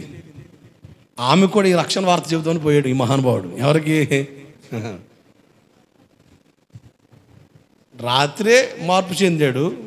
మధ్యాహ్నానికి మీటర్ హీట్ ఎక్కింది. ఆమెకి వెళ్ళి స్వార్ చేయాలా, ఆమెను మార్చాలా, నేను ఆమెని ప్రభులోకి తీర్చాలా అని ఇతగాడు ఆలోచన. ఇతని మాస్టర్ ప్లాన్ ఏంటి? ఆ పిల్ల మారితే ఆ పిల్లని చేసుకుందాం నీడు. అబ్బా, ఏం వేసాడండి ప్లాను. ఆ పిల్లని మార్చుకొని ఆ పిల్లని పెళ్లి చేసుకుందామని ప్లాన్ చేశాడు. జాగ్రత్తనండి, ఆమెకు ఆల్రెడీ పెళ్ళి, ఒక పిల్లగాడు, భర్త చనిపోయాడు. కానీ మ్యారేజ్ చేసుకునే ఆప్షన్ ఉందిగా. ఇతగాడు బైబిల్ తెలియక ఏం లేదు, బైబిల్లో తిట్టే వాక్యం తెలుసు కనుక ఒకే ఛాన్స్ ఉంది కనుక చేసుకుందాం ఆయన. ఆ పిల్లకాడు పోయాడండి, పోయినట్టే పోయాడు. మళ్ళీ అదే అదే అదే పాపం, అదే ధోరణ. ఇక అంతే సంగతి. ఎక్కడ దాకా వచ్చింది అంటే లారీ ఒక గుద్దితే ముక్కు పగిలి మూతి వంకర పోయేదాకా వచ్చింది ఆ వారం. గుద్దితే ముక్కు పగిలి మూతి వంకర పోయింది. ఇక వీడు ఆడ కనపడ్డాడయ్యా మాకంటే హాస్పిటల్లో తేలాడు. ఏంది రాయి అంటే చెప్పుకొచ్చాడు. ఎలా జరిగింది పరిస్థితి? అరే అయ్యా నువ్వే బలపడలేదు, మళ్ళీ ఆమెకు స్వార్థ చెప్పేది ఏందిరా నాయన, అసలే పాప ఊబిలో ఉన్నవా? ఆమెకి వెళ్ళి పలకరింపు చేస్తే ఆమె చూపులు మాట ఉంటాయి, ఆమె తీరట్టు ఉంటుంది, ఆమె వైఖరి అట్ట ఉంటుంది. నాకు తెలియదన్నా, పోయానన్నా, తేడా పడిందన్నా, లారీ గుద్దితే కానీ బుద్ధి రాలేదన్నా. ఆ పిల్ల నా వైపు ఇంతవరకు చూడలేదన్న, కన్నెత్తి చూడలేదన్నా. ఎందుకు చూద్దే పిచ్చి ఆలోచనలు. మనల్ని పాపం నుంచి విడిపించాడు. దేవుడికి స్తోత్రం కలుగునుగాక. రక్షణ జీవితాన్ని కాపాడుకోండి. క్రైస్తవ పాలనలో ఉన్న ప్రజలారా, దేవుని బిడ్డలారా, సోకాల్డ్ క్రిస్టియన్స్, సోకాల్డ్ భక్తులారా, భక్తి జీవితాన్ని కాపాడుకోవడం చాలా అవసరం. రక్షణను పాడు చేసుకోవద్దు. ఒక పూట కూటి కొరకు జ్యేష్ఠత నమ్ముకున్న ఏసా వంటి భ్రష్టుడైన వ్యభిచారైన మీలో ఉంటాడామని జాగ్రత్తగా చూసుకోండి అని దేవుడు చెప్పాడు. ఆశీర్వాదం పోయిన తర్వాత కన్నీళ్ళు విడుచు ఏసావులాగా శ్రద్ధతో వెతికినను మారు మనసు పొందే అవకాశం లేక తృణీకరించబడ్డాడు కనుక there is no chance at all. కనుక జాగ్రత్త. దేవుడిచ్చిన అవకాశం చాలా విలువైంది. ఈ ఎలక్షన్స్ మూమెంట్లో బాప్తిజాలు తీసుకున్న వాళ్ళు కూడా ప్రలోభించబడి మరలా త్రాగడానికి అలవాటు పడుతుంటారు. త్రాగుడికి మరలా లోన్ అవుతుంటారు. జాగ్రత్త. రోజులు మంచిగా లేవు చెబుతున్నా. కాళ్ళు రెగరేసి తొడగొట్టే వ్యవహారాలు చేయకండి. రాజకీయ వ్యవస్థలు కూడా చాలా మార్పులు వచ్చినాయి, మీకు అర్థమైపోతుంది. గడిచిన సంవత్సరం చెప్పా, మొక్కలు మొక్కలు మొక్కలు మొక్కలు మొక్కలు పీసెస్ అయిపోతాయి.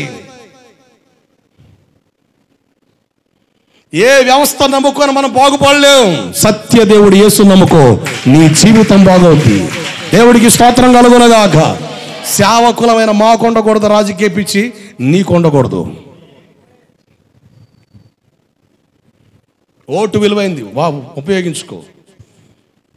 మాటలో మాట చాలా జాగ్రత్తగా కొట్టేయండి. ఈ 2024 సంవత్సరం నీ దిశను నిర్ధారించే సంవత్సరం. ఓటింగ్, ఈ ఎలక్షన్ చాలా చాలా చాలా విలువైంది. మన రాష్ట్రాన్ని మనం కాపాడుకున్న వాళ్ళం అవుతాం. క్రైస్తవ్యాన్ని మరి ముఖ్యంగా కాపాడుకున్న వాళ్ళం అవుతాం. మరొక మణిపూర్, మరొక హర్యానా పరిస్థితులు కలగకుండా సమయోచితమైన జ్ఞానంతో ఓటు. రాజకీయ పిచ్చితో నువ్వు నడిస్తే నేను చెప్పేది ఏముండదు. నాకు పలానా పిచ్చండి. నీకు దేవుడి మీద లేనప్పుడు నేనేం చేసేది? నీకు దేవుడి మీద ఉంటే నేను చెప్పే మాటలు ఎక్కుతాయి. నీకు దేవుడి మీద లేనప్పుడు తృణీకరిస్తావు. దేవుడినే తృణీకరించినోడు, నన్ను తృణీకరించిన పెద్ద లెక్క. నీకు పెద్ద విశేషమేం కాదు, నాకు తెలుసు. నేను పెద్ద పోటుగాడిని అయ్యింది. ఆయన్నే లెక్క చేయనోడు, నన్ను లెక్క చేస్తావా? కానీ మేలు కోరి చెబుతున్నా, సేవకుడు కదా. ఇది చాలా చాలా ప్రాముఖ్యం. 1000 సంవత్సరాల తర్వాత 2024 సంవత్సరం ఏం జరిగిందో అడిగితే చరిత్ర మాట్లాడుద్ది.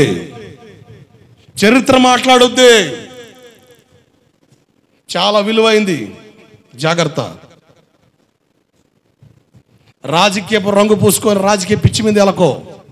ఒక దేవుని బిడ్డగా దేవుని చిత్తానికి ఉద్దేశానికి అప్పగించుకొని నడవడం వల్ల మన దేశాన్ని కాపాడుకున్న వాళ్ళం అవుతాం. దేవుడికి మహిమ కలుగునుగాక. హల్లెలూయా. నీ తొందరపాటు నిర్ణయం దేశాన్ని ఊరిలో తీసుకెళ్ళకూడదు. రక్షించబడిన మనం చాలా సమయోచితంగా నడిపించవలసిన రోజులు వచ్చేసినాయి. రోజులు గడిచే కొలది పోయే కాలం దగ్గర పడుతుందా, పుణ్యకాలం దగ్గర పడుతుందా? పుణ్యకాలమా పోయే కాలమా? పుణ్యకాలాలు లేవు, పోయే కాలాలే. రాకడి దగ్గర అవుతున్నాయి, పోకడి దగ్గర అవుతుంది. సంవత్సరాలు గడుస్తున్నాయి.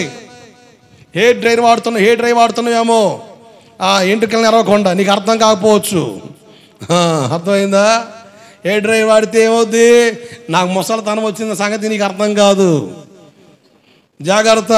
ముసుగులో గోవింద అన్నట్టుగా, ముసుగులో గుద్దులాట అన్నట్టుగా తిక్కల ఆలోచన కలిగి ఉండగా రోజులు గడిచే కొలది వయసు మీద పడుతుంది. పుణ్యకాలం కాదు వచ్చేది, పోయే కాలమే. కనుక జాగ్రత్త. రక్షించబడిన నీవు నీ రక్షణ సాక్ష్యాన్ని కాపాడుకోవాలి. ఒక పూట కూటి కొరకు జ్యేష్ఠత్వం నమ్ముకున్న వాడు కూడా, నేను చర్చికి వచ్చిన వాళ్ళతో మాట్లాడుతున్నా, క్రైస్తవులతో మాట్లాడుతున్నా, దేవుని ప్రజలతో మాట్లాడుతున్నా, దేవుని బిడలుగా క్రైస్తవ సంఘంలో చేర్చబడిన వాళ్ళతో నేను మాట్లాడుతున్నా. విడివల సంగతి నాకు అవసరం లేదు. ఒక పూట కూటి కొరకు జ్యేష్ఠత్వం నమ్ముకున్నట్టుగా అమ్ముకోవద్దు. నువ్వు ఓటుకు డబ్బులు తీసుకున్నావు అంటే అర్థం ఏంటి? ఒక పూట కూటి కొరకు జ్యేష్ఠత్వాన్ని, బిర్యానీకి బీర్ ప్యాకెట్కి లోన్ అయ్యావంటే కారణం ఏంటి? ఒక పూట కూటి కొరకు. జాగ్రత్త. కొంతమంది తెలివితేటలు చూపిస్తాను తెలుసా? ఆడబడితే ఆడ తీసుకొని అవి పోగేసి అమ్ముతున్నారు సెకండ్ హ్యాండ్లకి. అబ్బో నీ వ్యాపారం తగలడా? ఓరకడం వస్తుందిగా. ఇచ్చే ఒక సీసా కన్నా 4 సీసాలు లాక్కొని సంచులు వేస్తున్నావా? అవి పైకి పక్క తీసుకెళ్ళి సెకండ్ హ్యాండ్లు అమ్ముతున్నావా? నీ వ్యాపారం పాడుగాను. అన్నం తినాలని ఉందా, లేకపోతే ఓన్లీ బిర్యానీ తిని బతికేస్తావా? బిర్యానీ తినే ఆలోచన చేయకండి, అన్నం తినే ఆలోచన చేయండి. అరుగుద్ది. బిర్యానీ తింటే అంటమే, అన్నం తింటే ప్రశాంతం. మసాలాలు దినుసులు ఏం పడవు కనుక కరెక్ట్గా ఉంటుంది కనుక ఆరోగ్యానికి మంచిది. బిర్యానీ తినే మాటలు మాట్లాడకండి, అన్నం తినే మాటలు మాట్లాడాలి మనం.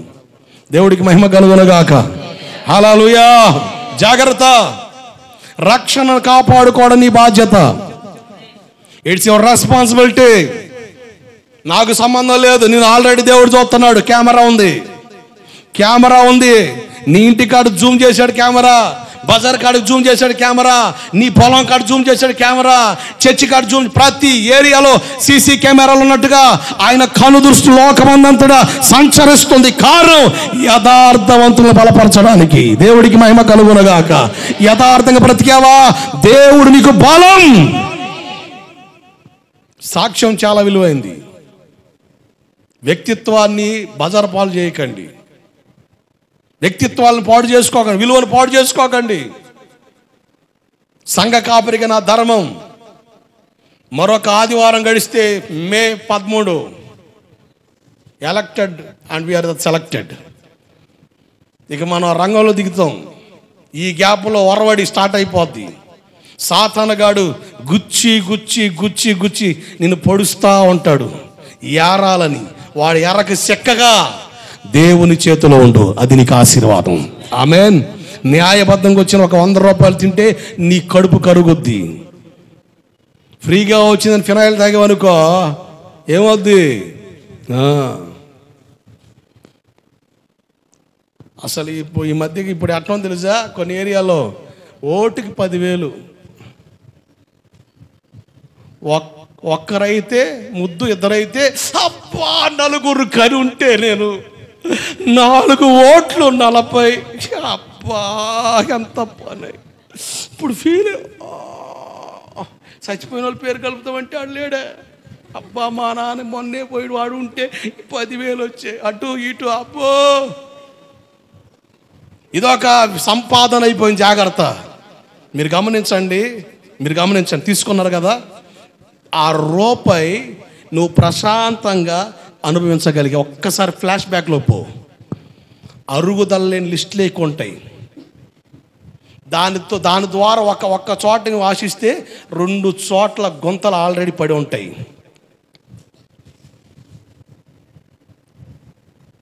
కనుక జాగ్రత్త. ఒక పూట కూటి కొరకు జ్యేష్ఠత్వ హక్కు నమ్ముకున్న ఏసా వంటి భ్రష్టుడైనను వ్యభిచారైనను మీలో ఉండరాదు. దేవుడికి స్తోత్రం కలుగునుగాక. రక్షణ కాపాడుకో. విలువ, సాక్ష్యం చాలా విలువ, గొప్పది.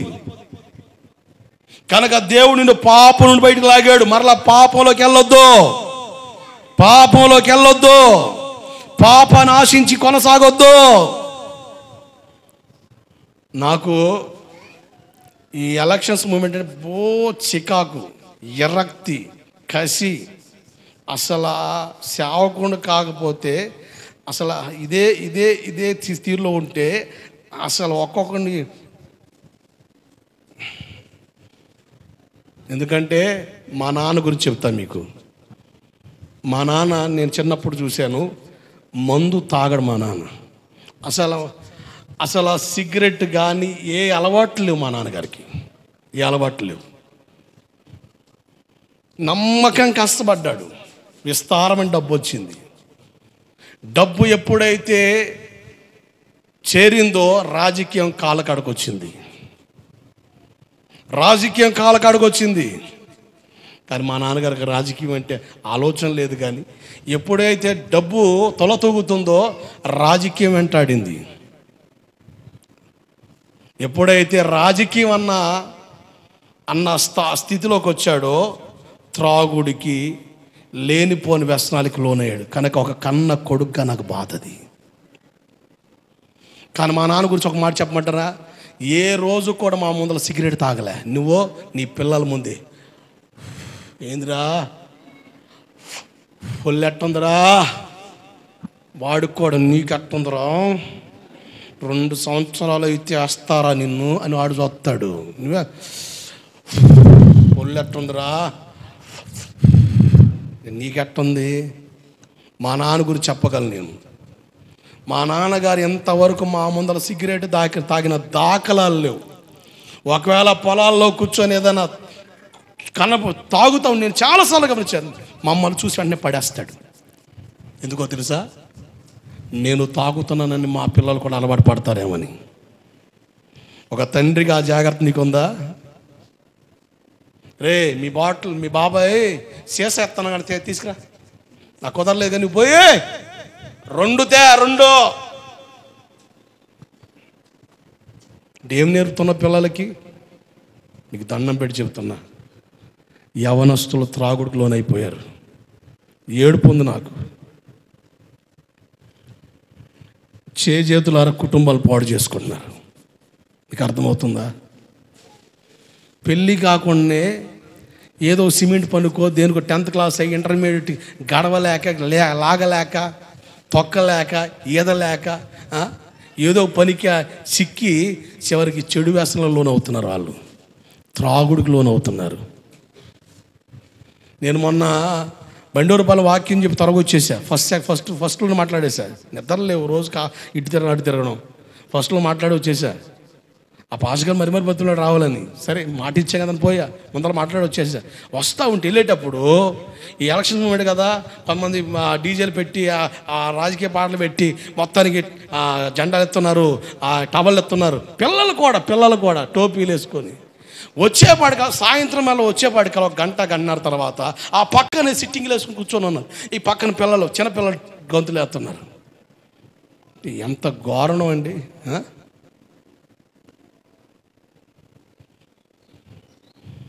మాయ చేసి ఒక 5 సంవత్సరాల పరిపాలనకు, 5 సంవత్సరాలు పరిపాలించడానికి మనుషులు మత్తులో దించి, మాయ చేసి, మబ్బి చేసి వ్యవస్థను గందరగోళం చేస్తున్నారు.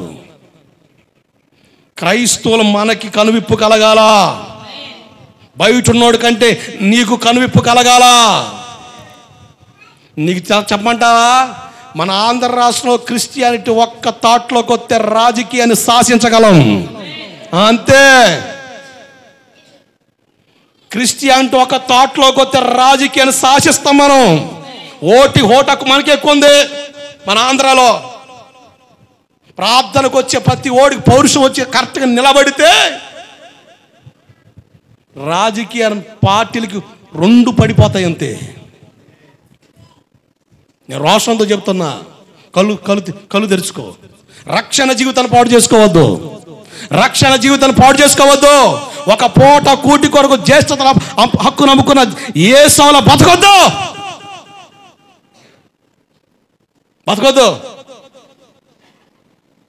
వాటిని ఎర్రగా ఎట్టే వ్యక్తుల్ని ఎండగట్టడంతే. మనకు రోషం ఉండాలండి, మనలో న్యాయం ఉండాలి. దేవుని పిల్లలుగా న్యాయబద్ధ మనం నిలబడితే దేవుని ఆశీర్వాదాలకి వారసులుగా మనం ఉండగలుగుతాం. దేవుడికి స్తోత్రం కలుగునుగాక. కనుక be alert and be enlightened. వెలిగించబడండి, మెలకు కలిగి ఉండండి. ఈ ఒక్క వారం తేడా పడిందంటే భక్తి జీవితాన్ని పాడు చేసుకుంటావు. నువ్వు దేవుని ఎదుట నటన చేయొద్దు. అది నీకు ఆశీర్వాదం కాదు. నటనొద్దు, నటించొద్దు. ఓసరబిల్లి కాదు నువ్వు ఎక్కిన చెట్టుకి అలా రంగులోకి రావడానికి. నటించొద్దు, భక్తిని కాపాడుకో. న్యాయబద్ధంగా నీతి కలిగి దేవుని నీతిని స్థాపించు. మన పరిపాలకుడు రాబోతున్నాడు. ఆయన 1000 సంవత్సరాలు పరిపాలించబోతున్నాడు. 1000 సంవత్సరాలు పరిపాలించబోతున్నాడు. 1000 సంవత్సరాలు పరిపాలనలోకి మనం వెళ్ళబోతున్నాం. హల్లెలూయా. మరొక 5 సంవత్సరాల్లో విచ్ఛిన్నమైన పరిస్థితులు ఏర్పడిపోతాయి కనుక జాగ్రత్త. మీకు దండం పెట్టి చెప్తున్నాను, భక్తిని పాడు చేసుకోకండి. భక్తిని పాడు చేసుకోవద్దు. ఆరోగ్యాన్ని కాపాడుకోండి. ఏమండి, చర్చిలో నెలాఖరు కోవటం 12 గంటల వరకు అంటేనే ముక్కుతా మూలుగుతా సాకులు చెబుతావే. ఈ వారంలో నేను నైట్ డ్యూటీ చేశాను అనుకోండి, ఎంతమంది నాకు కనబడరు ఉండరా? మరి తెల్లారితే పనులు లేవండి, లేవా? మరి ఏందమ్మా అంత ఇంట్రెస్ట్? మందిరం మీద నేను ఇంట్రెస్ట్, నీకు దాని మీద అంత ఇంట్రెస్ట్ ఏందంటున్నా? ఏం సంపాదిద్దామని, ఏం పోగు చేసుకుందామని, ఏమి లాభం గడిద్దామని? సరే ఆలోచన చేయి. నువ్వే నేను అన్నానని ఫీల్ అవ్వకో. అసలు ఫీల్ అవ్వాల్సిన అసలు ఆ స్థాయి నీకు పోయింది. నీకు సిగ్గు తెచ్చుకోవడమే.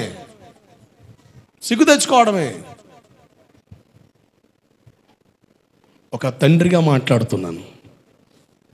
ఆత్మీయ తండ్రి అంటావు కదా, తండ్రి స్థానంలో మాట్లాడుతున్నాను. ఇప్పుడు మాట్లాడి రక్షణ గురించి మాట్లాడమని దేవుడు చెప్తే 2 రోజుల నుంచి ఆలోచన వస్తుంటే ఎందుకు కనుగొన్నా రాత్రి వెలిగింది నాకు. ఈ టైంలో చెప్పాల్సిన స్టోరీ ఇది. రక్షణ గురించి, రక్షణ కాపాడుకోవాల్సిన రోజులు కదా ఈ ఒక్క వారం చాలండి. ఇన్ని సంవత్సరాలు చేసిన భక్తి పుష్పాకంతే, తొంగలో దొక్కినట్టే. రక్షణ కాపాడుకో. ఏది కొన్ని నరకం నువ్వు తప్పించు కదా, నీకు తెలియదు కాదుగా. ఆరోగ్యం పోగొట్టుకున్నప్పుడు, మంచం మీద విలవిలవాడుతున్నప్పుడు దేవుడు అంటావా? రాజకీయ నాయకుడిని పిలుస్తావా? ఎవరు పిలుస్తావు? అప్పుడు నా నాయకుడు ఎందుకు పిలుస్తావు నువ్వు? యేసు ప్రభు నాకు నాయకుడు. ఆయన 1000 ఏళ్ల పరిపాలన చేస్తాడు. దేవుడికి స్తోత్రం కలుగునుగాక. ఆయన మన అధికారి, రాజులకు రాజు, ప్రభులకు ప్రభు. నీకు తెలుసా 1000 ఏళ్ల పరిపాలన ఆయన మనల్ని చేయబోతున్నాడని? ఈ వ్యవస్థలన్నీ కూడా తునకలైపోబోతున్నాయి. సంవత్సరాలు గడిచే కొలది గడిచిన 5 సంవత్సరాల్లోనే చెప్పాను నేను. తర్వాత రాజకీయ వ్యవస్థలు గందరగోళాలు ఉంటాయని. ఇప్పుడు జరుగుతున్న పరిస్థితి అదే. కొంతమంది విరక్తి కలిగింది, కొంతమందికి కామైపోతున్నారు. ఎందుకు చేదరా భుజం కాశ్యం, జెండాకి భుజం కాశ్యం, బరువు మోసం, ఉపయోగం లేని పరిస్థితులు. నేనంట యేసును మోయి, యేసుకు భుజంగాయ్, సేవకు భుజంగాయ్, నీ కుటుంబాన్ని ఆశీర్వాదకరంగా మారుస్తాడు, ప్రయోజనకరంగా మార్చగలడు. ఇప్పుడు నా నాయకుడి గురించి నేను ఏం చేస్తున్నా? ఏంటది చేస్తారు కదా, ఏంటది ప్రచారం చేస్తున్నా. 1000 ఏళ్ల పరిపాలన మా నాయకుడు. దేవుడికి స్తోత్రం కలుగునుగాక. మా నాయకుడు రాబోతున్నాడు, 1000 సంవత్సరాలు పరిపాలించబోతున్నాడు. ఆ పరిపాలన ఉండాలంటే నువ్వు ప్రయోజనకరమైన స్థితిలోనికి రావాలి. రక్షణ కాపాడుకో. రక్షించబడి గుంపులో ఉన్నావా? ఆ పరిపాలన ఉంటాం. మీరు గమనించండి, సంవత్సరాలు గడిచే కొలది ఈ వ్యవస్థలన్నీ తారుమారై చివరికి ప్రజలను పరిపాలించలేము అని ఎన్ని పార్టీలు పుట్టుకొస్తాయి, అన్ని పార్టీలు చేతులు రికార్డ్ చేసుకో. ఎన్ని పార్టీలు పుట్టుకొస్తున్నాయి, అన్ని పార్టీలు చేతులెత్తేస్తాయి. మా వల్ల కాదు, భారతదేశం మేము పరిపాలించలేము, ఆంధ్ర రాష్ట్రం మేము పరిపాలించలేము, తమిళనాడు మేము పరిపాలించలేము, ఎమ్మెల్యేలు, ఎంపీలు, మంత్రులు, ముఖ్యమంత్రులు, ప్రధానమంత్రులు ఇక పరిపాలన చేసే విధానంలో లోపించి ఏం చేయాలో తెలియక. ఎందుకు? Everything is free.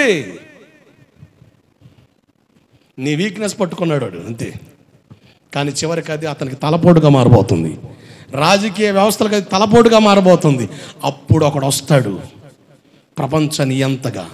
అతని పేరు అంత్యక్రీస్తు. ఎవరు? అంత్యక్రీస్తు. 1 మ్యాన్ రూల్ స్టార్ట్ అవుద్ది. ఒక్క చోట ఉండండి, ప్రపంచాన్ని కంట్రోల్ చేస్తాడు. ప్రపంచాన్ని ఒక్క చోట ఈ గదిలో ఉండే ప్రపంచాన్ని కంట్రోల్ చేస్తాడు. ప్రపంచాన్ని కంట్రోల్ చేస్తాడు. వాహ్, ఏం పరిపాలన సార్ అంటారు. 3.5 సంవత్సరాల తర్వాత అతని బుద్ధి బయట పెడతాడు. 7 సంవత్సరాల నిబంధన చేస్తాడు ఇశ్రాయేలుతో. 3.5 సంవత్సరాల బుద్ధి బయట పెడతాడు. ఎట్ట అంటే తన ప్రతిభను నిలుపుతాడు. దేవుని ఆలయంలో మాట్లాడే ప్రతిభను నిలబెడతాడు. అంటే రోబో సేమ్ అతని ఫోటో అతను అట్లా ఉంటాడో అటువంటి విగ్రహం చేసి రోబోట్ చేసి దాన్ని అక్కడ పెడతాడు. అది మాట్లాడుద్ది. మాట్లాడే ప్రతిభను పెడతాడు. టెక్నాలజీ పెరుగుతుంది దాని కొరకే సార్, దాని కొరకే. కుక్కలకు చిప్స్ పెడుతున్నారు, చిప్, మెమరీ చిప్.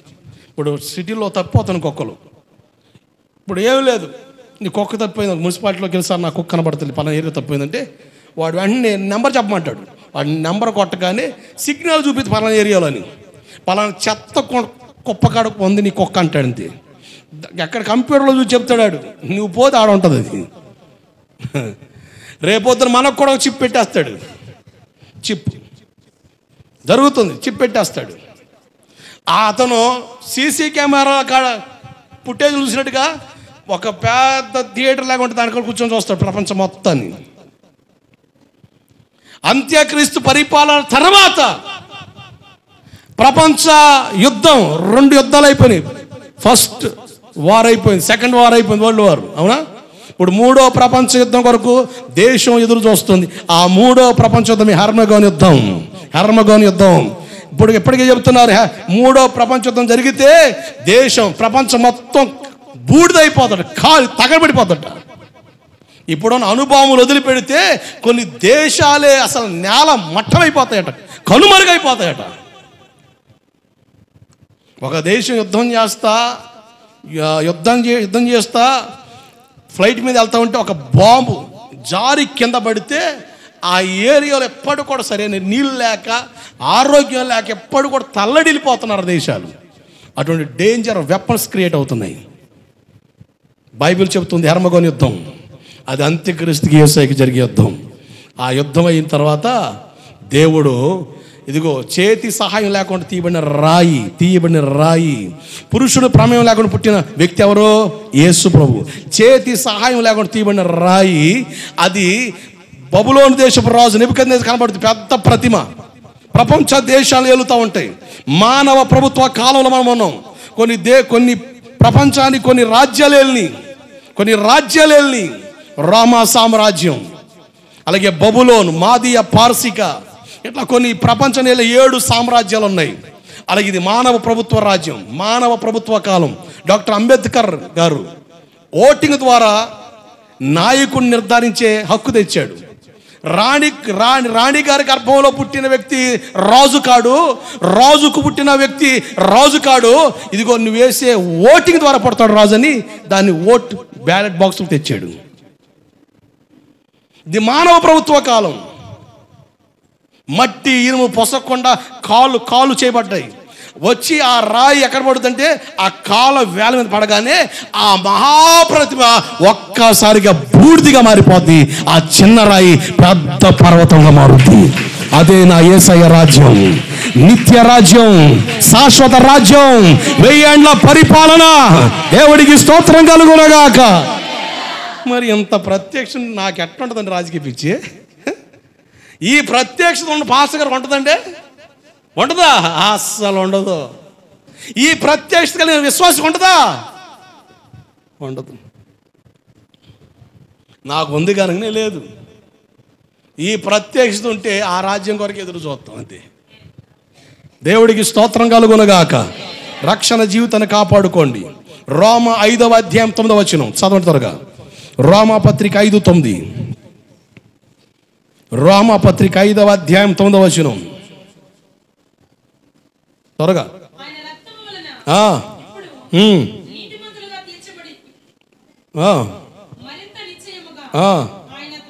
ఆయన ద్వారా ఉగ్రత నుండి రక్షింపబడుతున్నాం. రక్షణ నేను ఉగ్రతను బయట లాకొస్తుంది. దేవుని కోపం నీ మీద పెళ్ళును దిగకుండా దుష్టుల మీదట దేవుని కోపం మహా ఉగ్రత పెనుగాలై గిర్రా గిర్రా గిర్రా గిర్రా తిరుగుతా అది ఉప్పెనగా మారి సడన్ గా నెత్తి మీద పడగానే వాడు నాశనం అయిపోతాడు బైబిల్ చెప్తుంది. దేవుని కోపానికి దేవుని ఉగ్రతకు దూరం చేసేది రక్షణ. ఉగ్రత నుంచి విడుదల పొందే మనం దేవుని కోపాన్ని రేపేవారుగా లేవిప్పుడు దేవుని సంతోషపెట్టే గుంపులో చేరాము. దేవుడికి స్తోత్రం కలుగునుగాక. కానీ ఇంకా అనుమానం తోమల్లాగా ఆయన గాయాలు వేలు పెడితే కన్నా మనం చెప్పేసి నీ తెలివితేటలు ప్రదర్శిస్తే ఆయన అంటాడు, చూచి నమ్మిన వారి కంటే చూడక నమ్మిన వారు ధన్యులు. చూచి నమ్మిన వారి కంటే చూడక నమ్మిన వారు ధన్యులు. ఉగ్రత నుంచి దేవుడు మనల్ని కాపాడుతాడు. త్వరగా చూడండి. అలాగే యోహాను సువార్త 3:16-17 త్వరగా చాలా విషయాలు నేను నోటిఫై చేశాను. యోహాను సువార్త 3:16-17.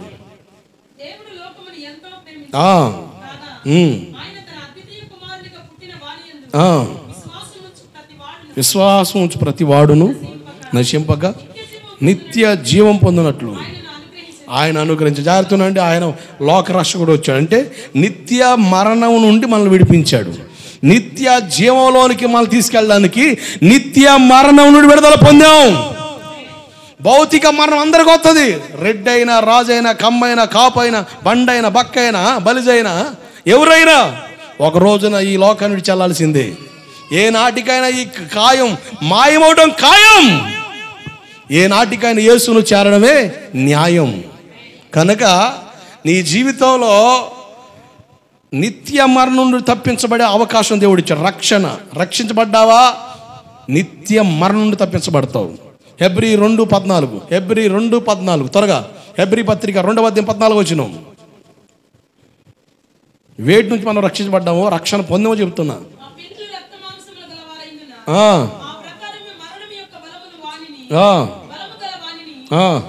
అనగా అపవాదిని జాగ్రత్తనండి, అపవాది శక్తి నుండి దేవుడు మనల్ని విడిపించాడు. చీకటి శక్తుల ప్రభావం నుండి విడిపించాడు. జాగ్రత్తనండి, సైతానుగాడు రకరకాల కోణంలో పనిచేస్తాడు. మన భక్తి జీవితాన్ని పాడు చేయడం వాడి ప్రధాన లక్ష్యం. అంతే. వాడు దేనైనా వాడుకుంటాడు నీ భక్తిని పాడు చేయడానికి. దేనైనా వాడుకుంటాడు. కనుక వాడి చేతిలో నుండి మనం విడిపించాడు. మనం వాడి చేతిలో లేము, దేవుని చేతిలోకి వచ్చాం. దేవుడికి స్తోత్రం కలుగునుగాక. గలతీ పత్రిక 1:4 గలతీ 1:4 గలతీ పత్రిక 1:4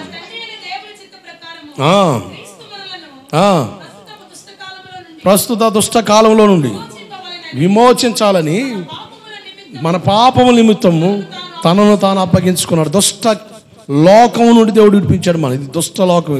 ఇది మంచిది కాదు. లోక సంబంధమైన జీవితం చాలా చాలా ప్రమాదం. లోకానుసారంగా మనం బ్రతకూడదు. లోకానుసారంగా బ్రతికామా నష్టపోతాం. వాక్యానుసారంగా బ్రతికామా మనం ఆశీర్వదించబడతాం. లోకానుసరమైన జీవితం నష్టం. లోకానుసరమైన జీవితం నష్టం. వాక్యానుసరమైన జీవితం ఆశీర్వాదం. కనుక దుష్ట లోకం నుండి దేవుడు మనం నడిపించాడు. ఈ లోకం మంచిది కాదు. మన మీద దాడి చేసే 3 ప్రధానమైన శక్తులు ఉన్నాయి. 1 శరీరం, 2 లోకం, 3 సాతాను. నీ శరీరమే నీ శత్రువు, లోకం నీ శత్రువు, సాతాను ప్రథమ శత్రువు. ఈ 3 ఎప్పటికప్పుడు మేము దాడి చేస్తూనే ఉంటాయి. శరీరం ఉప్పొంగుద్ది, చలరేగుద్ది. పాస్టర్ గారు అడిగి చెప్తాడులే, ఎవరు ఉంటాడు అక్కడ నాతో చాలా మంది ఉన్నారా అన్న ఆలోచన తెచ్చే శరీర ఆలోచనలో పడి నువ్వు నడిచావా, దాని నష్టం రేపొద్దు నీ కన్నులు కనబడుతుంటే ఏడుస్తావు. గుండెల బాధ కూడా ఉపయోగం ఉండదు. అది జరగక మునిపే జాగ్రత్త పడమని చెప్తుంది వాక్యం. అది జరగక మునిపే జాగ్రత్త పడు. పరిస్థితులు తారుమారి పరిధులు దాటక మునిపే నువ్వు దేవుడి చేతిలో ఒదిగావాది నీకు మేలు. మనల్ని దేవుడు రక్షించాడు, ఉగ్రత నుండి రక్షించాడు, పాపం నుండి రక్షించాడు, నిత్య మరణం నుండి రక్షించాడు, సాతాను శక్తి నుండి రక్షించాడు, దుష్ట లోకం నుండి మనం విడిపించాడు. ఇన్ని విధాలుగా మనకు దేవుడు విడుదల ఇచ్చాడు. కనుక విడిపించబడిన మనం, రక్షించబడిన మనం రక్షణ జీవితాన్ని కాపాడుకోవాల్సిన బాధ్యత మనదే. అది నీ బాధ్యత. రక్షణ జీవితాన్ని పాడు చేసుకోవద్దు. రక్షణ అనుభవంలో కొనసాగించడం. రక్షణ ఒక రోజు అయిపోయేది కాదు. రక్షణ తీసుకున్నామండి అంటారు కొంతమంది. పూర్వకాలంలో మొరటోళ్ళు చెప్పే మాట, రక్షణ తీసుకున్నామంటే అర్థం ఏంటంటే బాప్తిజం తీసుకున్నాను అంట అర్థం. నమ్మి బాప్తిజం తీసుకునే వాడు ఏమవుతాడు? రక్షణ పడతా. ఆ రెఫరెన్స్ పట్టుకొని ఈ తల్లి వాడే మాట ఏంటంటే రక్షణ తీసుకున్నాను అంటారు. రక్షణ పుచ్చుకున్నావా? అది తీర్థం పుచ్చుకోవడానికి. రక్షణ తీసుకున్నాం అంటారు. అంటే ఆ రోజుతో అయిపోలే. రక్షణ జీవితం కొనసాగించబడాలి. నువ్వు మారి యేసులోకి వచ్చిన ఆ రోజు నుంచి నీ జీవితం మార్చబడి ఆ రక్షణ జీవితాన్ని కాపాడుకోవాలి. కీర్తన పుస్తకం 51వ అధ్యాయం కీర్తన 51:12 అంటాడు, రక్షణ ఆనందం నాలో మరలా పుట్టించుకోవడం అంటాడు. బెత్షెబతో పాపం చేస్తాడు దావీదు అనుకోని రీతిగా బెత్షెబతో అక్రమ సంబంధం పెట్టుకొని తన జీవితాన్ని నష్టానికి ఇచ్చుకుంటాడు. 13 సంవత్సరాలు దావీదుతో దేవుడు మాట్లాడలేదు. నాతోను ప్రవక్తను పంపి ఒక చిన్న కథ చెబుతా ఉంటే రాజు అయిన దావీదు గారు అంటే ఎవడు? ప్రవక్త, నాతోను ప్రవక్త గారు నా రాజ్యం అన్యాయం చేస్తే చెప్పు, వాడు 1/4 కట్టాల్సింది. నాతోను ప్రవక్త ధైర్యం అంటే ఆ మనుషుడు నీవే అనగానే అర్థమైపోయింది రాజు అయిన దావీదు గారికి, నేనే ఆ పాపం చేసినాను. కౌగిట ఉంచబడిన గొర్రెను వధించినట్టుగా యూరియాని చంపించేసే యుద్ధంలో ఎవరికి తెలియనుకున్నాను. అందరి ముందు సానుభూతి పొందడానికి బెత్షెబను భారీగా అంగీకరించారు.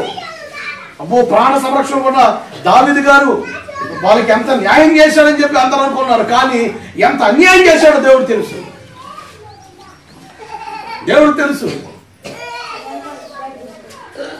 ఎప్పుడైతే దేవుడు హెచ్చరించాడో పరుపు తేలేదాకా ఏడ్చాడు దావీదు గారు.